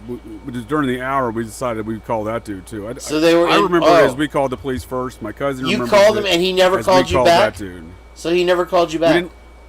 We didn't leave any messages. No. Oh, interesting. Yeah. We just kept calling. We kept getting the answer machine. And again, his business. So once we discovered his business phone was disconnected, we thought something was up. So we're discussing these matters as we're in between. We have a phone, like kitchen table, phone book, me and him on both sides negotiating the circumstances. I keep telling him the guy's dead. He's like, well, where's the body? I'm like, dude, I'm not here to solve these mysteries, friend. Like, the guy's dead. His phone number is disconnected. His entire life's in a duffel bag. You know what I mean? Like, this dude's dead. You know what I mean? My cousin's obviously wild, dude. Yeah. So, again, he's 15. The following summer, he calls. We get no response. He's telling his mother. He tells his mother this, and to this day, him and his mother, she manages all of his affairs to the point where, it's the secretary. So that's awesome. It's kind of always been that way. Good for him. He's lucky. he played like amateur hockey or whatever for a traveling kind of hockey situation as a teenager. So they were.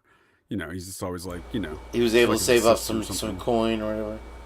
I'm just saying, his mother was always at his beck and call in that regard. Right? Oh, manager. Kind of circumstances growing up. That's cool. Yeah, that sounds good. So he's immediately I don't. What I'm saying is these weren't conversations I was bringing to my folks. He's immediately taking him to his mother. I'm happy to discuss it with her because she's at least reasonable in these matters. But the other responses I would get would be like, "Shut up, kid." You know what I mean? So she's at least listening, right? So the following summer, me and him are trying to describe to her what the circumstances are, and she's like, "Yeah, well, we gave it over to the police," and she's like, "They're gonna take care of it." He's like, "No, we just called them. They don't even have a report of it." And she's like, "You guys are idiots." You know what I mean? So we couldn't even get her to take that part seriously. Wow. So it's become a growing thing where every summer we would talk about it. You know what I mean? Over the campfires and just hanging out. Dude, nobody believes you. Well, no, she remembers it. She didn't want to care. She just didn't care to listen that the police hadn't reported it. Yeah, where's the guy? Yeah, so we never wrote down his name. You know what I mean? And I was too young to recall the exact name. I wonder if it's Abner or anything. What if it was Abner? Oh, that'd be crazy. So as an adult, as in the Air Force, all my years in active duty, I would still go to Vermont, spend at least 2 weeks out of my summer up there. And you and I would cross paths during these times, and would be, family coordinated kind of times at certain times up there, like family reunion type deals. So we would discuss these matters, and I would look. So I'm like, you know what, dude, I'm going to go through all of the Vermont's missing persons reports. We know precisely when it happened, right? Yeah. We know exactly. Yeah. So I'm going to go through all the reports. See if you recognize the name. Yeah, I'm just going to pull all the white males age 32 to 36 because we disagreed on this precise age, but we knew it was early 30s, right? So, because we didn't take a lot of details. We thought the state police were going to handle it, and when they told us the following summer they had no such reports, we're like, well, this isn't right. Yeah, it's wild. Yeah, because I think at one point his mother, my aunt, was just like, they probably just found the guy and took him his bag. I'm like, yeah, they found the guy and took him his bag. Are you hearing yourself? You know what I mean? $10,000 cash in there, all dudes' titles. No one took a report of this? Come on.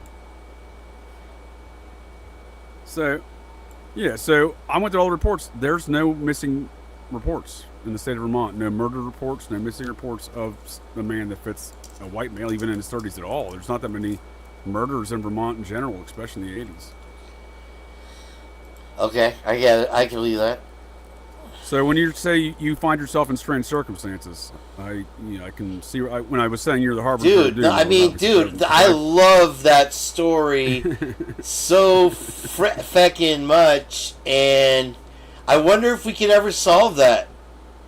You could go under hypnosis, bro. You could do Dr. Dean. Dr. Dean can get it. It's there, dude. The information is fucking there, dude. I don't know if you're willing to submit to Dr. Dean, though. I haven't been up to Vermont in 2 years, so I'll have to hit up my cousin and have him just record a 5 or 10 minute audio version of the story for me. Maybe I can include that in a future show. Because again, I've looked long and hard for this dude. Like I know it happened. I was there. Dude, that is a great ding ding ding ding ding ding ding. And here's the thing, I even went through all the restaurant listings for Burlington during that time. To see if you recognize the name of the restaurant? Well, yeah, we haven't. Well, we know the restaurant existed. We called it. We found it in the phone book, and I've narrowed it down. We've narrowed it down to a list of them, and there's actually 2 dudes' names, but none of which ever disappeared or were missing. So I don't know the disposition of that. I'll have to dive back into it, but I went far and deep. That's all I'm saying. Is I even went down to look through all the restaurants that were in town that could meet the qualifications for what we recall. Matching together his details with mine. You know what I mean? And yeah, we still don't really know who it is. But now that I'm talking about it again, maybe I have to go back to that restaurant list because that's kind of my best lead at this point. Because I have no other idea how to find the guy because he's not on any missing reports. He's not on any murder reports. And I can't believe for a second that the Vermont State Police just drove over a dude's house and was like, hey, here's your missing duffel bag with all of your life's contents. Well, especially if he's not alive anymore, dude. That's what I'm saying. And why was his restaurant phone disconnected? It sounded like he murked this dude. And he was trying to leave town or something. Totally. 100%. Yeah, and how did his duffel bag end up way out of town? Yeah. On that rural mountain hillside where no one's going to, what no one should find that dude. Criminal left the $10,000 in the duffel bag? Right. Yeah. That's what I'm saying. If someone's dude, what you're describing right now is what we were going back and forth with, and what we've always gone back and forth with since is, why would someone steal that and then throw it on the hillside? Why would they not take the contents? If dude did it and he stashed it there, where the fuck did dude go? Right? Because again, if he's stashing it way up there in this hillside, dude, again, you would have to be walking down that, and there's not but a couple homes on that whole roadway stretch for a good 7 miles. Was the duffel bag in plain sight? Kinda and not. So we're on both sides of the gravel roadway. It's not a 2-lane road, right? It's a wide 1-lane road, right? He's looking in one ditch side, I'm looking in the other. Most of which are fairly well cut because of the local town cuts up to a certain point, and then they're kind about it, and they cut down to where the state does, really. So really most of that whole rural mountain roadway gets cut on the grass and the ditchways every summer. So we weren't dealing with high grass, but we're over there in the low grass looking for cans and bottles and whatnot. And if it's a bottle, you got to make sure the label's on there. Otherwise, they wouldn't give you 5 cents because they're that crazy about it.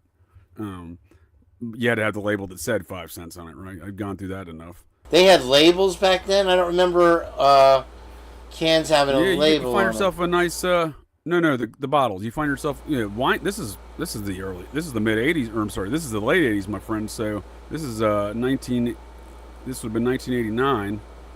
So it had a label on it like you would on a beer bottle. I'm sorry, this would have been 1990. This would have been 1990. My apologies. If you recall, that's the era of wine coolers. You had all those Bartles and James wine coolers, and they had a real shitty label on them. That the little bottles would. So I know exactly. If they got wet, that little shitty label would fall right off. You know what I mean? And then they wouldn't give me 5 cents for it. So I would just throw those back on the ground because they didn't employ me to clean up the place. But anyhow, so we're deep in the kind of the ditch way, and we're both on the one side of the road at that point, working that side. So it was something that was tossed from the side of the road. They just tossed it. No, dude. No, they didn't. That's what I'm getting at. So we're in the ditch way. Dude, it is 80 feet up the hillside. You would have to really have like a Montana arm or something to get it up 80 feet. I'm sorry, yeah. Yeah, no, somebody definitely ran it up there, and there was like a small 3-foot boulder right there, and it was perched up against the boulder. Well, I mean, the thing is, in the elements, though, how long would you expect? It's not like if they stashed it, they put it in a metal box. They put it in a plastic bag, something to preserve it. These people wanted it gone. No, it seemed. I mean, again, I know what you're saying. It seemed like someone hastily stashed it there, though, right? Like these are the conclusions my cousin and I reached. And despite being a chef, he's a very intelligent man himself. And, I'm not demeaning his intelligence saying he's a chef. I'm just saying that's just the career he chose in life. But he, we've discussed these things, and it seemed like we concluded it was a hastily stashed bag, right? The dude was driving for whatever reason. These are the events we've settled on over the years. The dude was driving away from something, fleeing town. His restaurant was closed. He was fleeing town from somebody. Felt like he had to go stash his bag though for a certain amount of time. Stashed it up this hillside. Intended to come back and then never came back. So he got murked. We concluded that was our conclusion, right? So he had to have gotten murked one way or the other. I think the criminal stashed it there. Well, that's possible, right? And they were supposed to come back then, right? Yeah. And maybe we came in before they came back. And you found it. Wow. So you really opened up an Easter egg on this one. Yeah, because here we also concluded it could not have been there more than 2 days. The bag looked like it had just been there for it would just been dropped. It was freshly planted, huh? Freshly there. That's the other part. Like we immediately started looking around, like who the fuck else is here? You know what I mean? And we concluded that it hadn't been there any longer than 2 days because it had rained 2 days prior, right? And the bag did not have any appearance, even the contents of being waterlogged or soaked or in any regard. So, and while it had tree cover, you know what I mean, and it's still apt to get wet, especially with the morning, very humid mornings and whatnot in Vermont in the summertime. So, I mean, I have a story kind of like that, but it doesn't even touch that. Did we ever find anything wild? We found one of our parents, or somebody found their parents' Playboy stash, and we tried to keep them in the bushes behind my buddy's house. My same friend, Jimmy McCarthy, the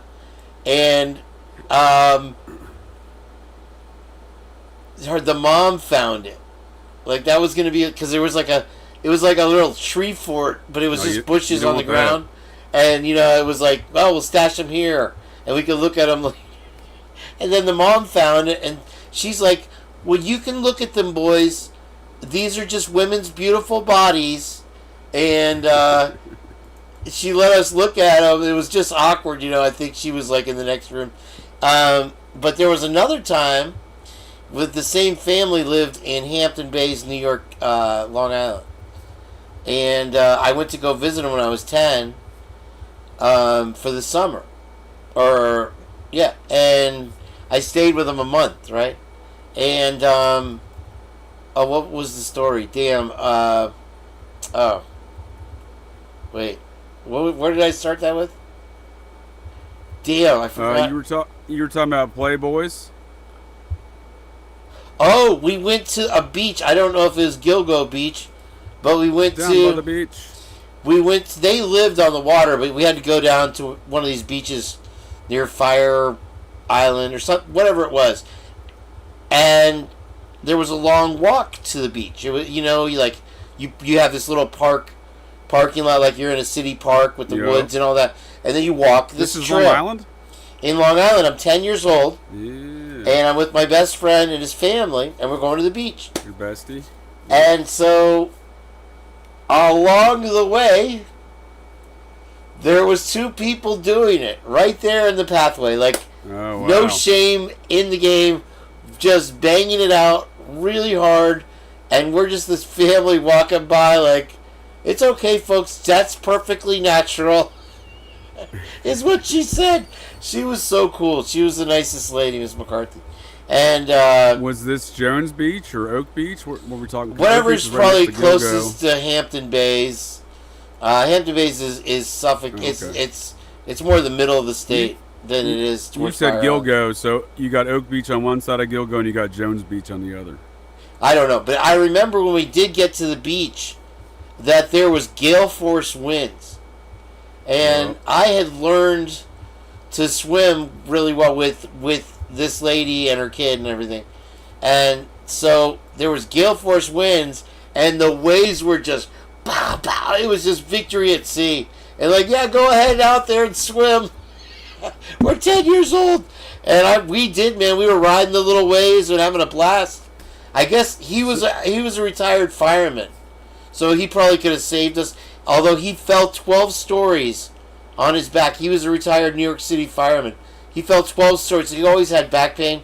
He was on disability, Mr. McCarthy, and he was a retired New York City fireman. Fell 12 stories through a burning building on his back. And so I don't know if he could have saved us or not.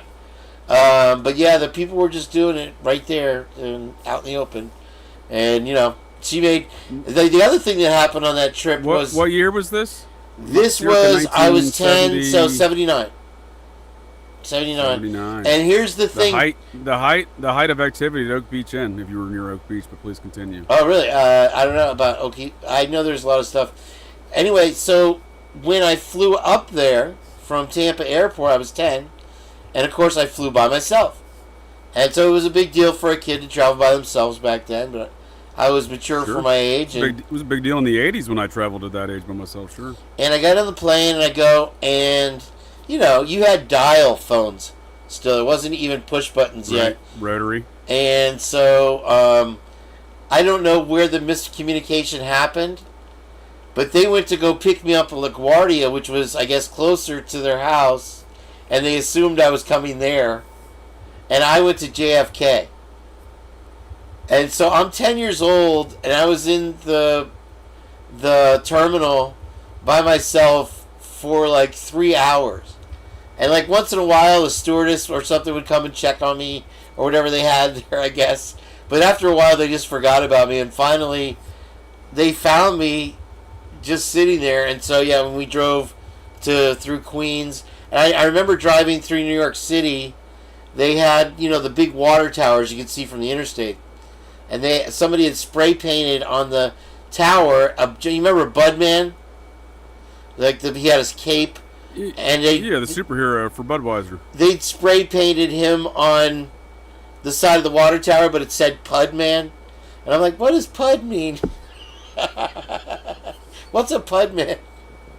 And then we drove through that was some wild times in New York City back in that era. They took a detour for us because Amityville Horror, I think, had just come out. So we drove right past the neighborhood, and they're like, "There's the house." Like they surprised me with it.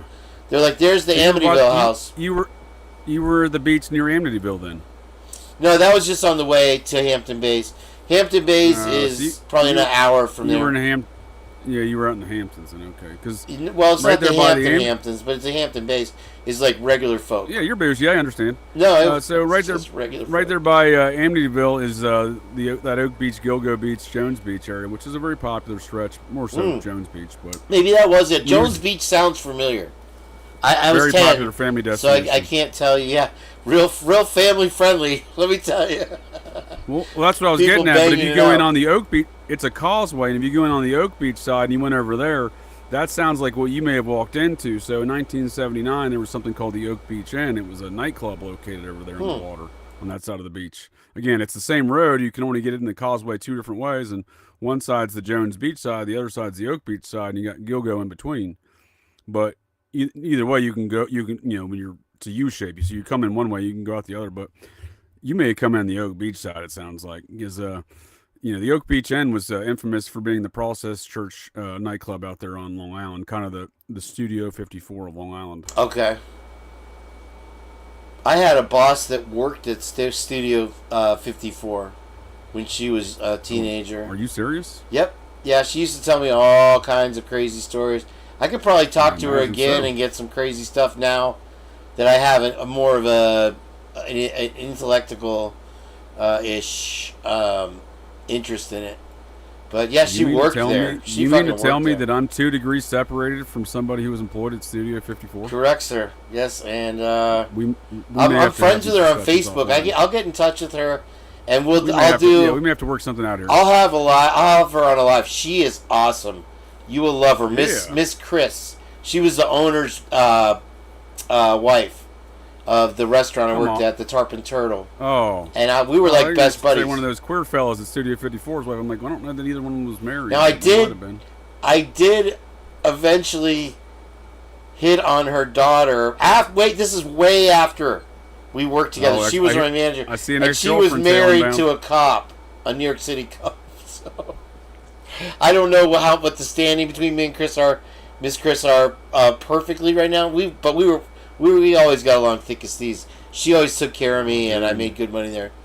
She's a really fun lady. You'll love her. So much wild stuff went down at Studio 54, but I'm of the opinion that it was the Process Church kind of nighttime headquarters, if you will, the meeting club or house, because Roy Cohn was the attorney for the owners, but they were into Roy Cohn for lots and lots of money and a number of cases that he was defending him in, and Roy Cohn more or less took that place over as his own. And he was allegedly a member of the Children, the Process Church offshoot, which David Berkowitz was a part of, according to a memorandum signed by David Berkowitz in 1996. You know what? I'm very interested. I am going to get Miss Chris on the horn. Let me see if I can get Miss Chris on the horn. I'm going to have to hide this from you guys so Trish doesn't freak out. Well, we don't have to do this now. No. We're that good of friends. Hold on. No, but I'm sure folks want to hear us talk about some more Idaho 4 stuff, because we've been talking food and ex-girlfriend stories here. Well, they don't watch the show for Idaho 4 shit here. They watch it because we're 2 funny motherfucking guys. Kids go to bed. They're here to laugh, bro. You think I don't know what my show's about? Oh, come on. It's like, with you subtly calling me a mouth breather. When did I do that? I called you mouth breather? I'm just fucking around. I'm not going to deny it. Did I say that? If I did, no. I don't think I did. If I did, I don't think I meant it. It's like Charlie Murphy. He's like, I never put my boots on, and or I'm sorry, Rick James. Like, I never put my boots on Eddie Murphy's couch. And then 2 seconds later, he's like, yeah, I put my boots on Eddie Murphy's couch. You can buy a new couch.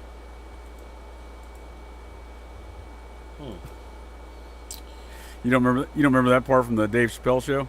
I don't remember that part. I haven't watched all the Chappelle shows. Here's this wonderful flag that you sent me, though. This is nice. Rick James contradicts himself numerous times, telling the story of how he didn't put mud on Eddie Murphy's couch. And then, it's the infamous clip of where he says yayo's a hell of a drug. Yeah. Okay. Yeah, I've seen it. I don't remember that part. I feel like I just did that. There's another one that they murdered. I didn't call you a mouth breather. I may have called you a mouth breather. You did it with such subtlety, though. It's great. I'm a half-time mouth breather. My nose gets really stuffed up. I need to have it cracked, or they do the rhinoplasty. They blow up a balloon and they crack your nose and stuff. I need that. Here's the deal, Kane. We're all a mouth breather from time to time. We all, it just happens. It's human nature. I catch myself breathing out my mouth here from time to time. Well, I don't think about it till later. I'm like, shit, I'm mouth breathing right now. I'm a mouth breather. All right, let me hide this. More of a colloquial term of people not using their brain to the proper capacity. Yeah, no, that's only half the time. Half the time, though, I excel at brain activity. Half the time, I'm completely brain dead. I'll be the first to admit To be fair, also, it would not have been abnormal for me to address an entire flight of airmen on a daily brief of, all right, listen up, mouth breathers. You know what I mean? So, I hope I didn't offend you in your regard if I made that. I'm thick-skinned, JJ. You're okay here. As long as you keep eating hula burgers, you'll be fine. I understand that. So I knew we were going to some hula burgers. And as long as you watch Schindler's List, what was the movie we were going to watch that we decided that? Oh, either The Burbs. I would really enjoy doing an exploitive on The Burbs with Tom Hanks and Corey Feldman. Yeah. Or and Bruce Dern. So I Married an Axe Murderer. So I Married an Axe Murderer would be my choice. Woman. That's my choice. There's a lot there because there's a lot of levels.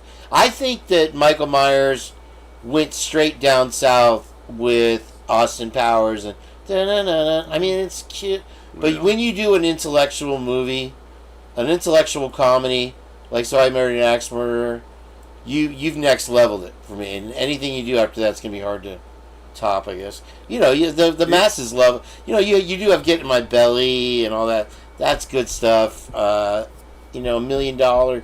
I guess there's some credit to, but that stands alone as his best work, I think. Well, listen here, Sonny Jim. There's a lot to be said about the esoteric and occulted stuff there in So I Married an Axe Murderer, and I'll have to get back to you on that because that was my next on my list of film reviews on Operation GCD. Is that right? That is correct, sir. So you got the whole beatnik scene in there, right? So that's interesting, right? Because the as well as in Zoolander. Remember the beatnik scene in Zoolander? That got really wild. But well, throughout the whole, what I'm getting, that's true. But what I'm getting at here, though, is throughout the whole movie, you have Michael Myers' character, Mike Myers or Mr. Mike Myers. You have his character who's a big fan of the Beat Poets, but he's throughout the whole film, he's giving you the Beat Poets' history, really, though, and he's kind of filling in all the high points, right? So it's kind of like it's like a subplot, if you will, because his character is openly a big fan of the Beat Poets, right? But nonetheless, they've embedded a lot of things in there, I think, as well. So I think it's an astute observation to pick up on that, but because the Beat Poets are really who bring the world the hippie movement, right? You got Ken Kesey and his bus, along with Burroughs, Scientologist, by the way, and there's a fellow I'm leaving out there that I can't think of at the moment, but nonetheless, you have that whole. They were all out of the Beat movement, and they spawned the hippie movement with their little acid bus tour, right? Electric Kool-Aid, or whatever the bus tour was. There you go. Yes, sir. I knew you'd be tracking. I couldn't recall the name, but yeah. So there's a lot of that in there. Yeah. Plus, I like So I Married an Axe Murderer because one of the underlying plots in there, not underlying plots. One of my favorite scenes is how his mother's describing to him about how she reads the paper every day. You go get the papers. Get the papers. She refers to the Weekly World News simply as the paper. Oddly enough, the same thing that the lady that was a fake reporter at the Moscow press conference was also worked for the paper. That's what she said in the press conference. Right, but I think didn't she identify it as the Lewis and Clark paper? I mean, I thought she just said the paper, and then she actually did work for some weird paper or something. I thought. No, from my recollection, sir, she identified that the name of the newspaper at Lewis and Clark College, of which I don't know the name of at the moment, the actual newspaper name, but I believe that's the name she gave them, and then that paper later came out and said she didn't work for us. Oh, that's some Idaho 4 stuff. There you go, folks. Thanks for coming. If you're new to the Purge, please hit that subscribe button for Operation GCD and Kane Bees the Purge, and don't forget that like. It's right there. Just click on it. It helps get the algorithm out to all the rest of the folks out there that have found us or not found us. And then what else can we do, JJ? She said she worked for the it was called the Pathfinder, and then the Pathfinder. I'll send you a link. The Pathfinder released a statement on it later. That I wasn't picking up on any of this stuff until you told me about it, and I went pretty deep in there to look to see what the situation was. So I'll have some more of that available for the next Purge to go over that whole situation, because I do want to find out more if that Justin character was at that press conference. I have looked at it more. I'm not convinced that's him, but or him or her or they, but I'm open to the idea, because I don't know why that lady was pretending to be a reporter. Again, she could just be Looney Tunes, but it is odd she would later die in a head-on accident with a semi-truck. Hold on, I'm messaging her right now. You're cloning me? Let's see if she gets back to me, because she used to be one of these people that was always on her phone. I'm not going to dox her right now, but we'll see if she gets back to me. Yeah. It's 11 o'clock. She's probably asleep. I'm not going to dox her. Let's get that Clearwater detective on the line, too, while we're at it. I need to play back that live. I keep forgetting to do that. I will... Well, I can't show you the dog. Wait, let me see if I can. This is her dog. I guess her current dog. You can see that. That's Miss Chris's dog. So hopefully we'll get to talk to her before. Great stories from JJ. Let's see how it goes here. I text, because she always had her phone. She was she's 20, probably 30 years older than me, but she was like a teenager on the phone. It's not a dog, it's a rat, sir. A lot of fun. Listen, be nice to Miss Chris's dog. She was, and listen, her husband was a Purple Heart from the NAM. Oh, okay, well. So respecto to him. Fair enough. It was what did we just got a number of those? A couple of my troops are Purple Hearts. They, those guys have some, depending on their injuries, which are usually pretty terrible when you're getting a Purple Heart. Those guys have a tough road ahead of them. Often cases. Yeah, he would call me Big Boy. Hey, Big Boy, come on, because I was the only one that recognized him. Because in a restaurant you have new employees all the time. I was there from the day he bought it almost, and worked that hard summer of transition, and it was right on Lake Tarpon. So you have the seating on the water, and people would feed the alligators, which they weren't supposed to. Don't do that. Anyway, don't molest the alligators. And so I was one of the few. Like, there was people that stole from her. There was a guy almost died choking. It was a crazy summer, the first one, and you had the mosquitoes. Anyway, for that seating, so I was able to. This sounds like one crazy summer. It was so bad. She had to bring in Nantucket. She literally had to bring in her own daughter, and her daughter really took us to the next level, and we had a great year. She ended up selling it. Chelsea, what's up? We did real well after that, and up till a certain point, I was actually getting full minimum wage paychecks, and I was making $150, $200, $250 a night, even on a Monday, no matter what. It was just a nice. Were you hanging place. out with John Cusack in Nantucket for this one crazy summer? We were leaving Las Vegas, actually. Do you remember that movie? I don't think I ever saw it. No. Oh, well, you on the break you referenced your friend Hoops, which reminded me of that film because Cusack's character is Hoops. I might have seen that then. Yeah, I remember something about Hoops. Dude, that's some primetime Bobcat Goldthwait in that film, friend. You're missing out if you're not watching it. Yeah, no word back. It's been 3 minutes. I haven't heard back from her. Part of my. I hope she's okay. Summer... Let me see the last time she posted. 14 hours ago. Okay, so we will hear back from her. It's just a matter of time. Okay, that's great. One crazy summer was a big part of my childhood because part of my annual Mecca trip to Vermont to the Mecca of New England. There, we would spend a couple weeks out on Nantucket.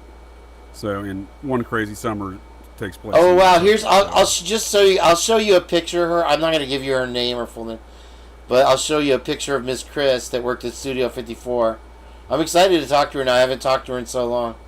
She was so good to me, dude. I'm glad I can bring you all back together. Real people. That's her right there. And this is her. I can't believe you haven't seen One Crazy Summer, man. That's your wheelhouse of movies. I feel like, dude, I'm dying to see it now. If it had time travel, I would end this live now. You can time travel back to a time when Demi Moore had no breasts. She stars in the film. She's got an A cup. Just saying. Ooh. I don't know what point in time she decided to upgrade, but certainly sometime after that film and before that film, striptease. Don't tease me with a good time, bro. Wow, that's hot. So that's Miss Chris there on the left with the red hair, and it looks like this is. Oh yeah. I think she lives in the East Lake area, which is a big area, so it's not doxing her, but it looks like her house. When you know how like when you have a good night, and you're hanging out with the owners, and they just start buying everybody drinks all the time. And, next thing you know, you're sitting there at 3 a.m. You got to work the next day. And that's who she was. We've all been there, right? And she would let me run the bar, which probably kept me from drinking as much. Because I had to tend, there would be 50 of us there till 4 a.m, and here they're very strict about you got to close the bar at 2 a.m. or 1 a.m. I think we closed at 11. So we're literally there 5 hours drinking. And that's who she was. She was awesome. But it looks like she moved the bar into her condo is what I was going to say. Look at all the bottles of wine and everything she has there. I don't recognize this person. Let's scroll through a couple more. There she is. Miss Chris. She smokes... I think that's Mary Moran. She smokes Capris or no, Virginia Slims. And even back then in 2000... Mary Moran? No, this is Miss Chris, damn it. And she got... No, right there. That's Mary Moran. You just doxed that person, Kane. What are you doing here, bud? There she is. That's Mickey Mouse. Hold on. I'm just busting your balls, but you did dox her. her. She'll be alright. Why you gotta point shit out, bro? There'll probably be more names to come. Like, I gotta point and scream. I'm like, Kane did it. Kane did it. Wow, is that a... Look at this. Look at this Masonic symbol on the ground at Disney. Well, you've identified something that I think there's a lot of Masonic stuff. Undoubtedly, right there. Wow, that's nuts. All right, we've shown Mickey our grandchildren Mouse is an official now. Freemason. Probably gone too far. I think they inducted him into Freemasonry. Yeah, he's the first mouse to make it. Yeah, she hasn't responded. It's been 6 minutes. That sounds like I'm joking. I'll put it's Kane. I'll put it's Kane just in case she doesn't remember my... Tell her it's JJ and tell her I'm not the vice president. Maybe she'll respond. She loves her some Trump, believe me. Well, then tell her I am the vice president. Maybe she'll respond. I don't know if she watched. Maybe she watches the show. I do have a few Clearwater viewers, though, so it's very possible. The Princess of Darkness continues to cite something that does sound interesting. Y'all know they are searching for the K-Bar on 21 June 2025, right? I'm not sure what that is. What? That requires a DeLorean there, ma'am, and some time travel, and we don't have enough plutonium to fuel this flux capacitor. Maybe Drip Drop, the clown guy, decided to go magnet fishing and scuba diving in the lake next to 1122. Finally. Well, it's but what I'm getting at is she's referencing a date that's in the future, approximately 4 weeks in the future. That's correct. Well, we're gonna need to get this up to 88 miles per hour. It's nothing like making appointments, JJ. And like when the doctor shows up late. Hi, Tony Jones. Welcome back in. I'm sorry you had to watch a No commercials though, you guys. You notice that there's no commercials. Apparently, I'm the one with the hard R here. She means they're going to search for it next month. Okay, so this is a plan they're going to do in the future. That's yeah. Good. How did you? Why would they do that what now? What did you not understand there, JJ? I got it. I thought maybe she was just doing a typo and I was giving her a hard time. So this is something they're planning on doing, huh? I did not know that. What's the purpose and what would be the justification? They're searching. Here's the thing, though. I heard about this. And I heard that they're going to be searching in the back of his car. I heard they're going to do a body cavity search at Thompson. I heard he's been keystering it the whole time. He's got something up his ass. That's exactly right. Sure. You know what I mean? Pull the pickle out, man. All right, I've had enough purging. I'm ready to purge next week. What day do we do? All right. I would Monday's a good day for me if you want to do Mondays, because I'm not trying to big time here, but I do have a busy schedule picking up these days, and would prefer a routine purge if you don't mind, sir. I knew the day would come, JJ, when you were too good for us. I don't know. Look what happened with I'm happy Jenn. to dedicate time. You know, It's just Jen's a matter always of I'd like to have a always routine eating. time. Jen's always eating now. She's become like Brad Pitt in 21 Jump Street and Schindler's List. Ocean's 11, where he's always eating in every scene. Right. Every time I call her now, she's eating. It's a good movie. I enjoy the Ocean's movies. Yeah, no, they're great. Daniel Ocean, big fan. I didn't like the all-female one as much. They made an all-female one? Yeah. I missed that. Yeah, pretty. It was like Ghostbusters. Like, okay, Yeah. Kevin Hart and Melissa McCarthy, I submit that they used to be funny. And they make movies still, but mostly you see them in commercials now. Like, that's all you see with Kevin Hart is commercials. And whenever he's on Are they TV funny? or anything, he's no longer funny. No longer funny. I've only seen one Kevin Hart movie, and it was terrible. That one with Will Ferrell. It was bad. That was awful. He was good in the stand-up. The stand-up, you know, I have a checking and I have a savings, if you remember that one. I don't, but do you remember his part in Schindler's List? He was fantastic. Oh, he was great as the guy, the drill press operator.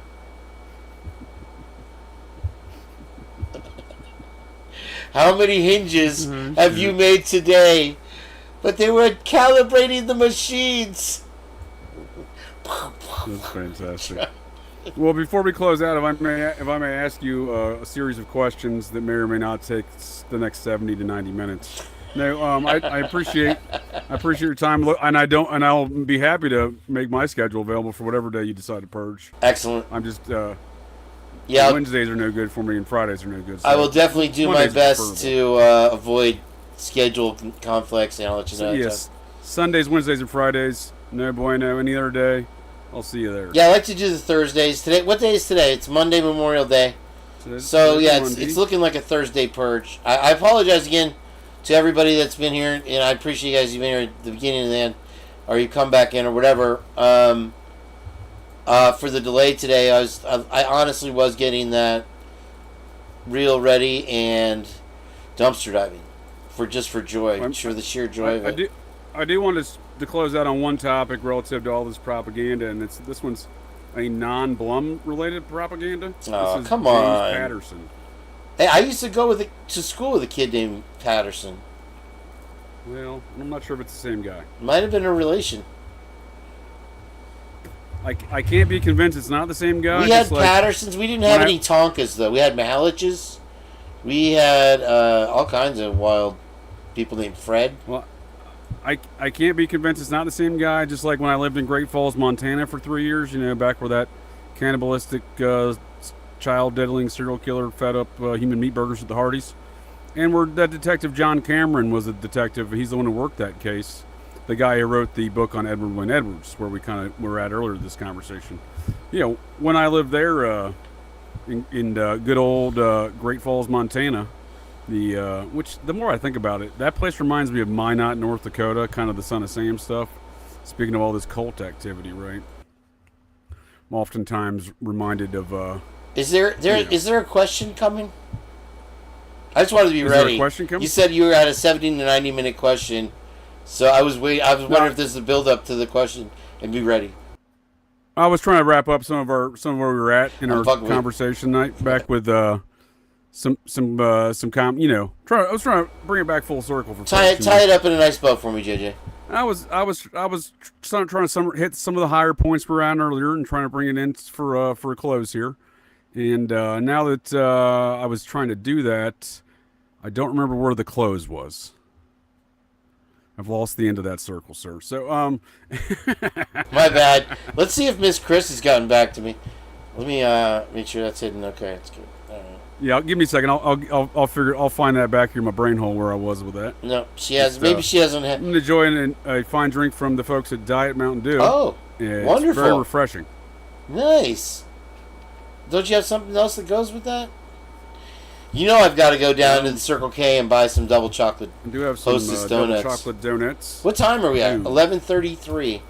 or 6 minutes behind that. So What 11. were you saying before I try to close things out there? What were you saying? Schindler's List.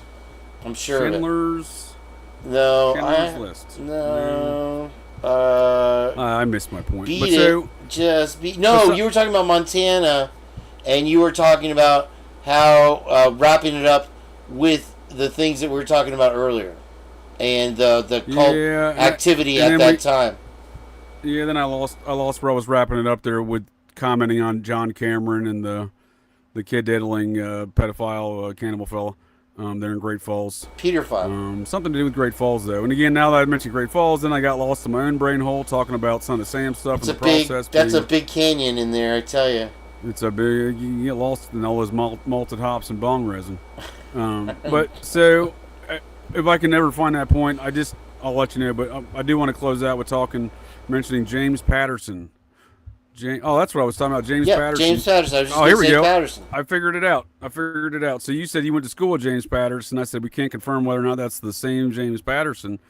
Just like when I lived in Great Falls, Montana, and the county sheriff used to always stop by my first house that I lived in there, asking for Judd Nelson. And they always had drug warrants for the arrest of Judd Nelson, and I would always answer the door as being the dude responsible for talking to law enforcement authorities that would often stop by our house there because we had a bit of a party zone going on there. In fact, all of my three roommates and I, everyone we worked with, doing high level nuclear security details on base. I have a confession to make. With you Northerners, okay, say what you want about the South. Nobody says I'm going to retire and move to Ohio. Okay, nothing against it. That's true. But I've tried one summer when I was 16 to keep up with the partying shenanigans of people from New England area and above, and just east or just west. It is not possible, and you will die trying. And I'll tell you that right now, I will never do it again. My name's JJ, and I like to party. And the harder they work, the harder they party, I found. So that was a cool thing, too. So we had a lot of money to throw around. And we had a great time, though, that summer I was there. I lived, I had my own I lived in the middle of a goat farm in an amusement park called Lake Quassapong in Connecticut. Goat farm? Well, it was like a... it was like a little... it was an attraction at one time, probably like the little dwarf house or something along those lines. And then they had a goat farm around it. And then one of the caretakers ended up living on one side of it, and he had a big regular house. Right. And it was enclosed in the back with the goat farm, and I guess maybe the goat farm entrance where I slept, it had a bed and a bathroom. And you lived in a manger. More or less. There was no room. Kane in a manger. And so I did the baby Jesus thing. Listen, I'm the only Kane my mama ever raised. But anyway, so yeah, and the goats were only there at the beginning of the summer. They moved them elsewhere somewhere after. So, but I did hear all day. But I had my own little place, and so people would come to me because it was the only apartment that you could go chill at in the park. And I worked with the other ride operators and the arcade people. I was the party zone dude, and I mean, I like it. And not to mention, I had the California factor. Because I was a long-haired musician boy from Florida. Connecticut, that'll get you a long way. It certainly did. It did. And I exploited that to the fullest. And why wouldn't you? I mean, you can only use your imagination on the girlfriend stories that were best friends, girlfriend. They were the best friends of each other. And there was but they don't have drama there. That's another thing about the girls in Connecticut. They're like, oh, whatever. It doesn't matter. They're just banging everybody. And so at that point, that's the way I felt. That's how it was. I mean, I wasn't 15 minutes off the plane, and this girl says, come on into the car. And I'm in the passenger seat. She's in the driver's seat. And she's like, so anyway, how you doing? And I'm like, I am. And then, whoop. It was just like 15 minutes I was there, and she was super fine. That sounds like a good time, friend. I had some similar environments as you're describing, being a California surfer rocker dude in Connecticut. I was a young Air Force dude in the middle of nowhere, Montana. So the town we were frequent. My friends and I were, we were frequent amongst the towny population of young women, if you will, because especially in the summertime when they all come back from college, the ones that went away to college and whatnot. Oh, it's even better. We were familiar with all the whole population, if you will. So they more than likely came through our home at one point in time, but we would frequently get calls for these things, right? And for parties, which we didn't care. We would just get loud as shit every night, and so I would be the one that would be negotiating with law enforcement. We would get a lot of other calls though. They would come by. The sheriffs would routinely stop by with warrants for the arrest of Judd Nelson, and much like your James Patterson conundrum, I can't confirm whether or not that was the actor Judd Nelson or not. Because I was going to ask if when he got away, did he do one of those as he got away? The Rat Pack with Judd Nelson, he was down on his luck in the '90s, right? Late '90s, he came in a good He comeback. might have been dealing drugs in Montana. I don't know. Could have been. Is that where that story went? Yeah, that's where that story was going. You couldn't confirm whether that was the same James Patterson. I can't confirm whether or not that's the same Judd Nelson. So the Rat Packer himself, I'm not sure. But James Patterson, the author, is writing a book on Kohberger Did It. And James Patterson, the author, has some interesting friends. What is his writing history?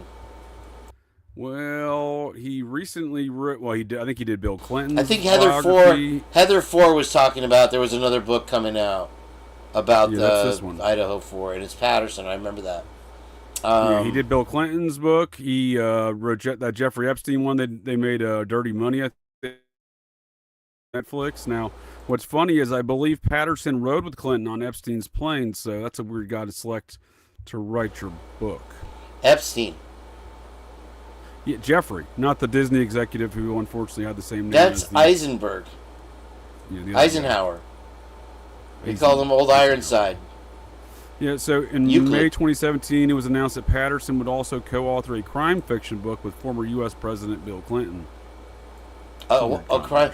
Yeah, I was watching that Tom Cruise movie where he was a smuggler. Which one was that, Schindler's List? And then he got pardoned by the governor, and the governor was Bill Clinton, the smuggler. Tom Cruise played. You talking about American Made? Yes, sir. Barry Seal? None other than Yayo Barry Seal. Here's a fun story. Here's a fun-filled story about Barry Seal. So don't think he got pardoned. He got murked by what was allegedly the Medellin cartel in a parking lot in Louisiana, if I remember correctly. After they... Well, I think there was some point in his career with Bill Clinton, he was facing insurmountable charges, and he told the officers, it was the funniest scene in the movie, he told them all he's going to give them a Mercedes if they let him go. And they're like, yeah, sure, haha. And then he's like, I'm going to walk out of here in 5 minutes. You might as well just take these cuffs off. And the prosecuting attorney's like, yeah, right, da-da-da. And then she gets a call from Clinton. And then 5 minutes later, she comes out, take the cuffs off him. He's like, you guys should have taken the Mercedes. Right. No, you're right. But I don't think he was ever charged, right? So, but no, you're right. He was connected. Yeah. So he was one of the leaders in the Iran-Contra piloting program of selling all this Medellin yayo into the country. So he also grew up with Lee Harvey Oswald, and their Civil Air Patrol leader was David Ferry, one of the quote unquote wandering bishops that was, a spook who was training the anti-Castro Cubans when they turned that mission against Kennedy, as they say in JFK. That is. That plan was hatched in New Orleans under Jim Garrison's district, the district attorney down there. He would question Ferry immediately following the assassination. Ferry would then subsequently commit suicide a few days later. Unalived a few days later. But he was the Civil Air Patrol leader for Barry Seal and Lee Harvey Oswald. And Barry Seal would later go on, as you point out, to be a prominent figure within the piloting program of bringing all that Medellin yayo into this country. The same Medellin yayo that old Yayo Bob was dealing with when he was dealing with the #1 Medellin cartel folk in America's wife, Karen Greenberger, his indicted co-conspirator in the murder of Roy. I wonder as told in the Ultimate Evil book. I wonder how many levels of separation that we literally have with Green and this Yayo Bob character. Challenge accepted, sir. Challenge accepted. Because with Howard Bloom, we got We got one. It's 1 degree. Or 2 degrees, I'm sorry, disregard. Yeah, they're touching hands. They're literally touching fingers at some point. Yeah, because Graydon Carter, dude, if Yayo Bob's selecting you to be the executive producer of his life story, like, you know, he's real big about his life story. It's called The Kid Stays in the Picture, right? This is a big thing. You know what I mean? He was always about keeping his name in the highlights and again, to stay in the picture, and he always called himself the kid. So, you know, this was a big deal for Yayo Bob to hire Graydon Carter to do that. So I don't have any other evidence to support that they were close other than that. To me, that demonstrates enough. They were pretty tight. And that's Howard Bloom's boss. So it's interesting. I don't know. Well, he's got his sticky little fingers in everybody's pie, so to speak. Yayo Bob's everywhere, man. Again, he likes that dirty laundry. Famous Hollywood producer, but he's, you know, doing yayo business with the Medellin cartel's #1 dude and America's wife. And probably he was doing it with the dude, but the wife had just, you know, murked the dude 6 months prior to them getting arrested for the murking of Roy Radin 5 years earlier. So I don't know that Yayo Bob knew Larry Greenberger, which was the Medellin cartel's, we can call him the president of the Medellin cartel in America, you know, and this was all the yayo for the Iran-Contra stuff. This is the yayo that Freeway Rick Ross was cooking up into crack style. Rick Ross! This is the same stuff. Rick Ross. So the actual Freeway Rick Ross, not the rapper. You know what I mean? The guy, the turned rapper, stole his identity, you know, basically borrowed his persona from the actual Freeway Rick Ross. Did you mean the yayo Rackle? That is correct, sir. Yeah, that's what you meant. So yeah, these degrees of separation can't be too far. And then again, you fast forward to today. Where's the yayo? How far away is it the yayo situations in Pullman and Moscow, right? With this, you know, with the Greek. Here's what I think. With the Sinaloa cartel up there, right? I think what they have the same, what I call the Kansas problem, is they have the manufacturing facilities for the poor man's yayo. That's probably true because it'd be a good distribution point up through there too, and easy to depending on where you're bringing the stuff in. Because again, you have such secluded areas that look at Christ Church. I'm not saying they're a manufacturing facility. I'm just saying they have a completely fenced in property, wooded in.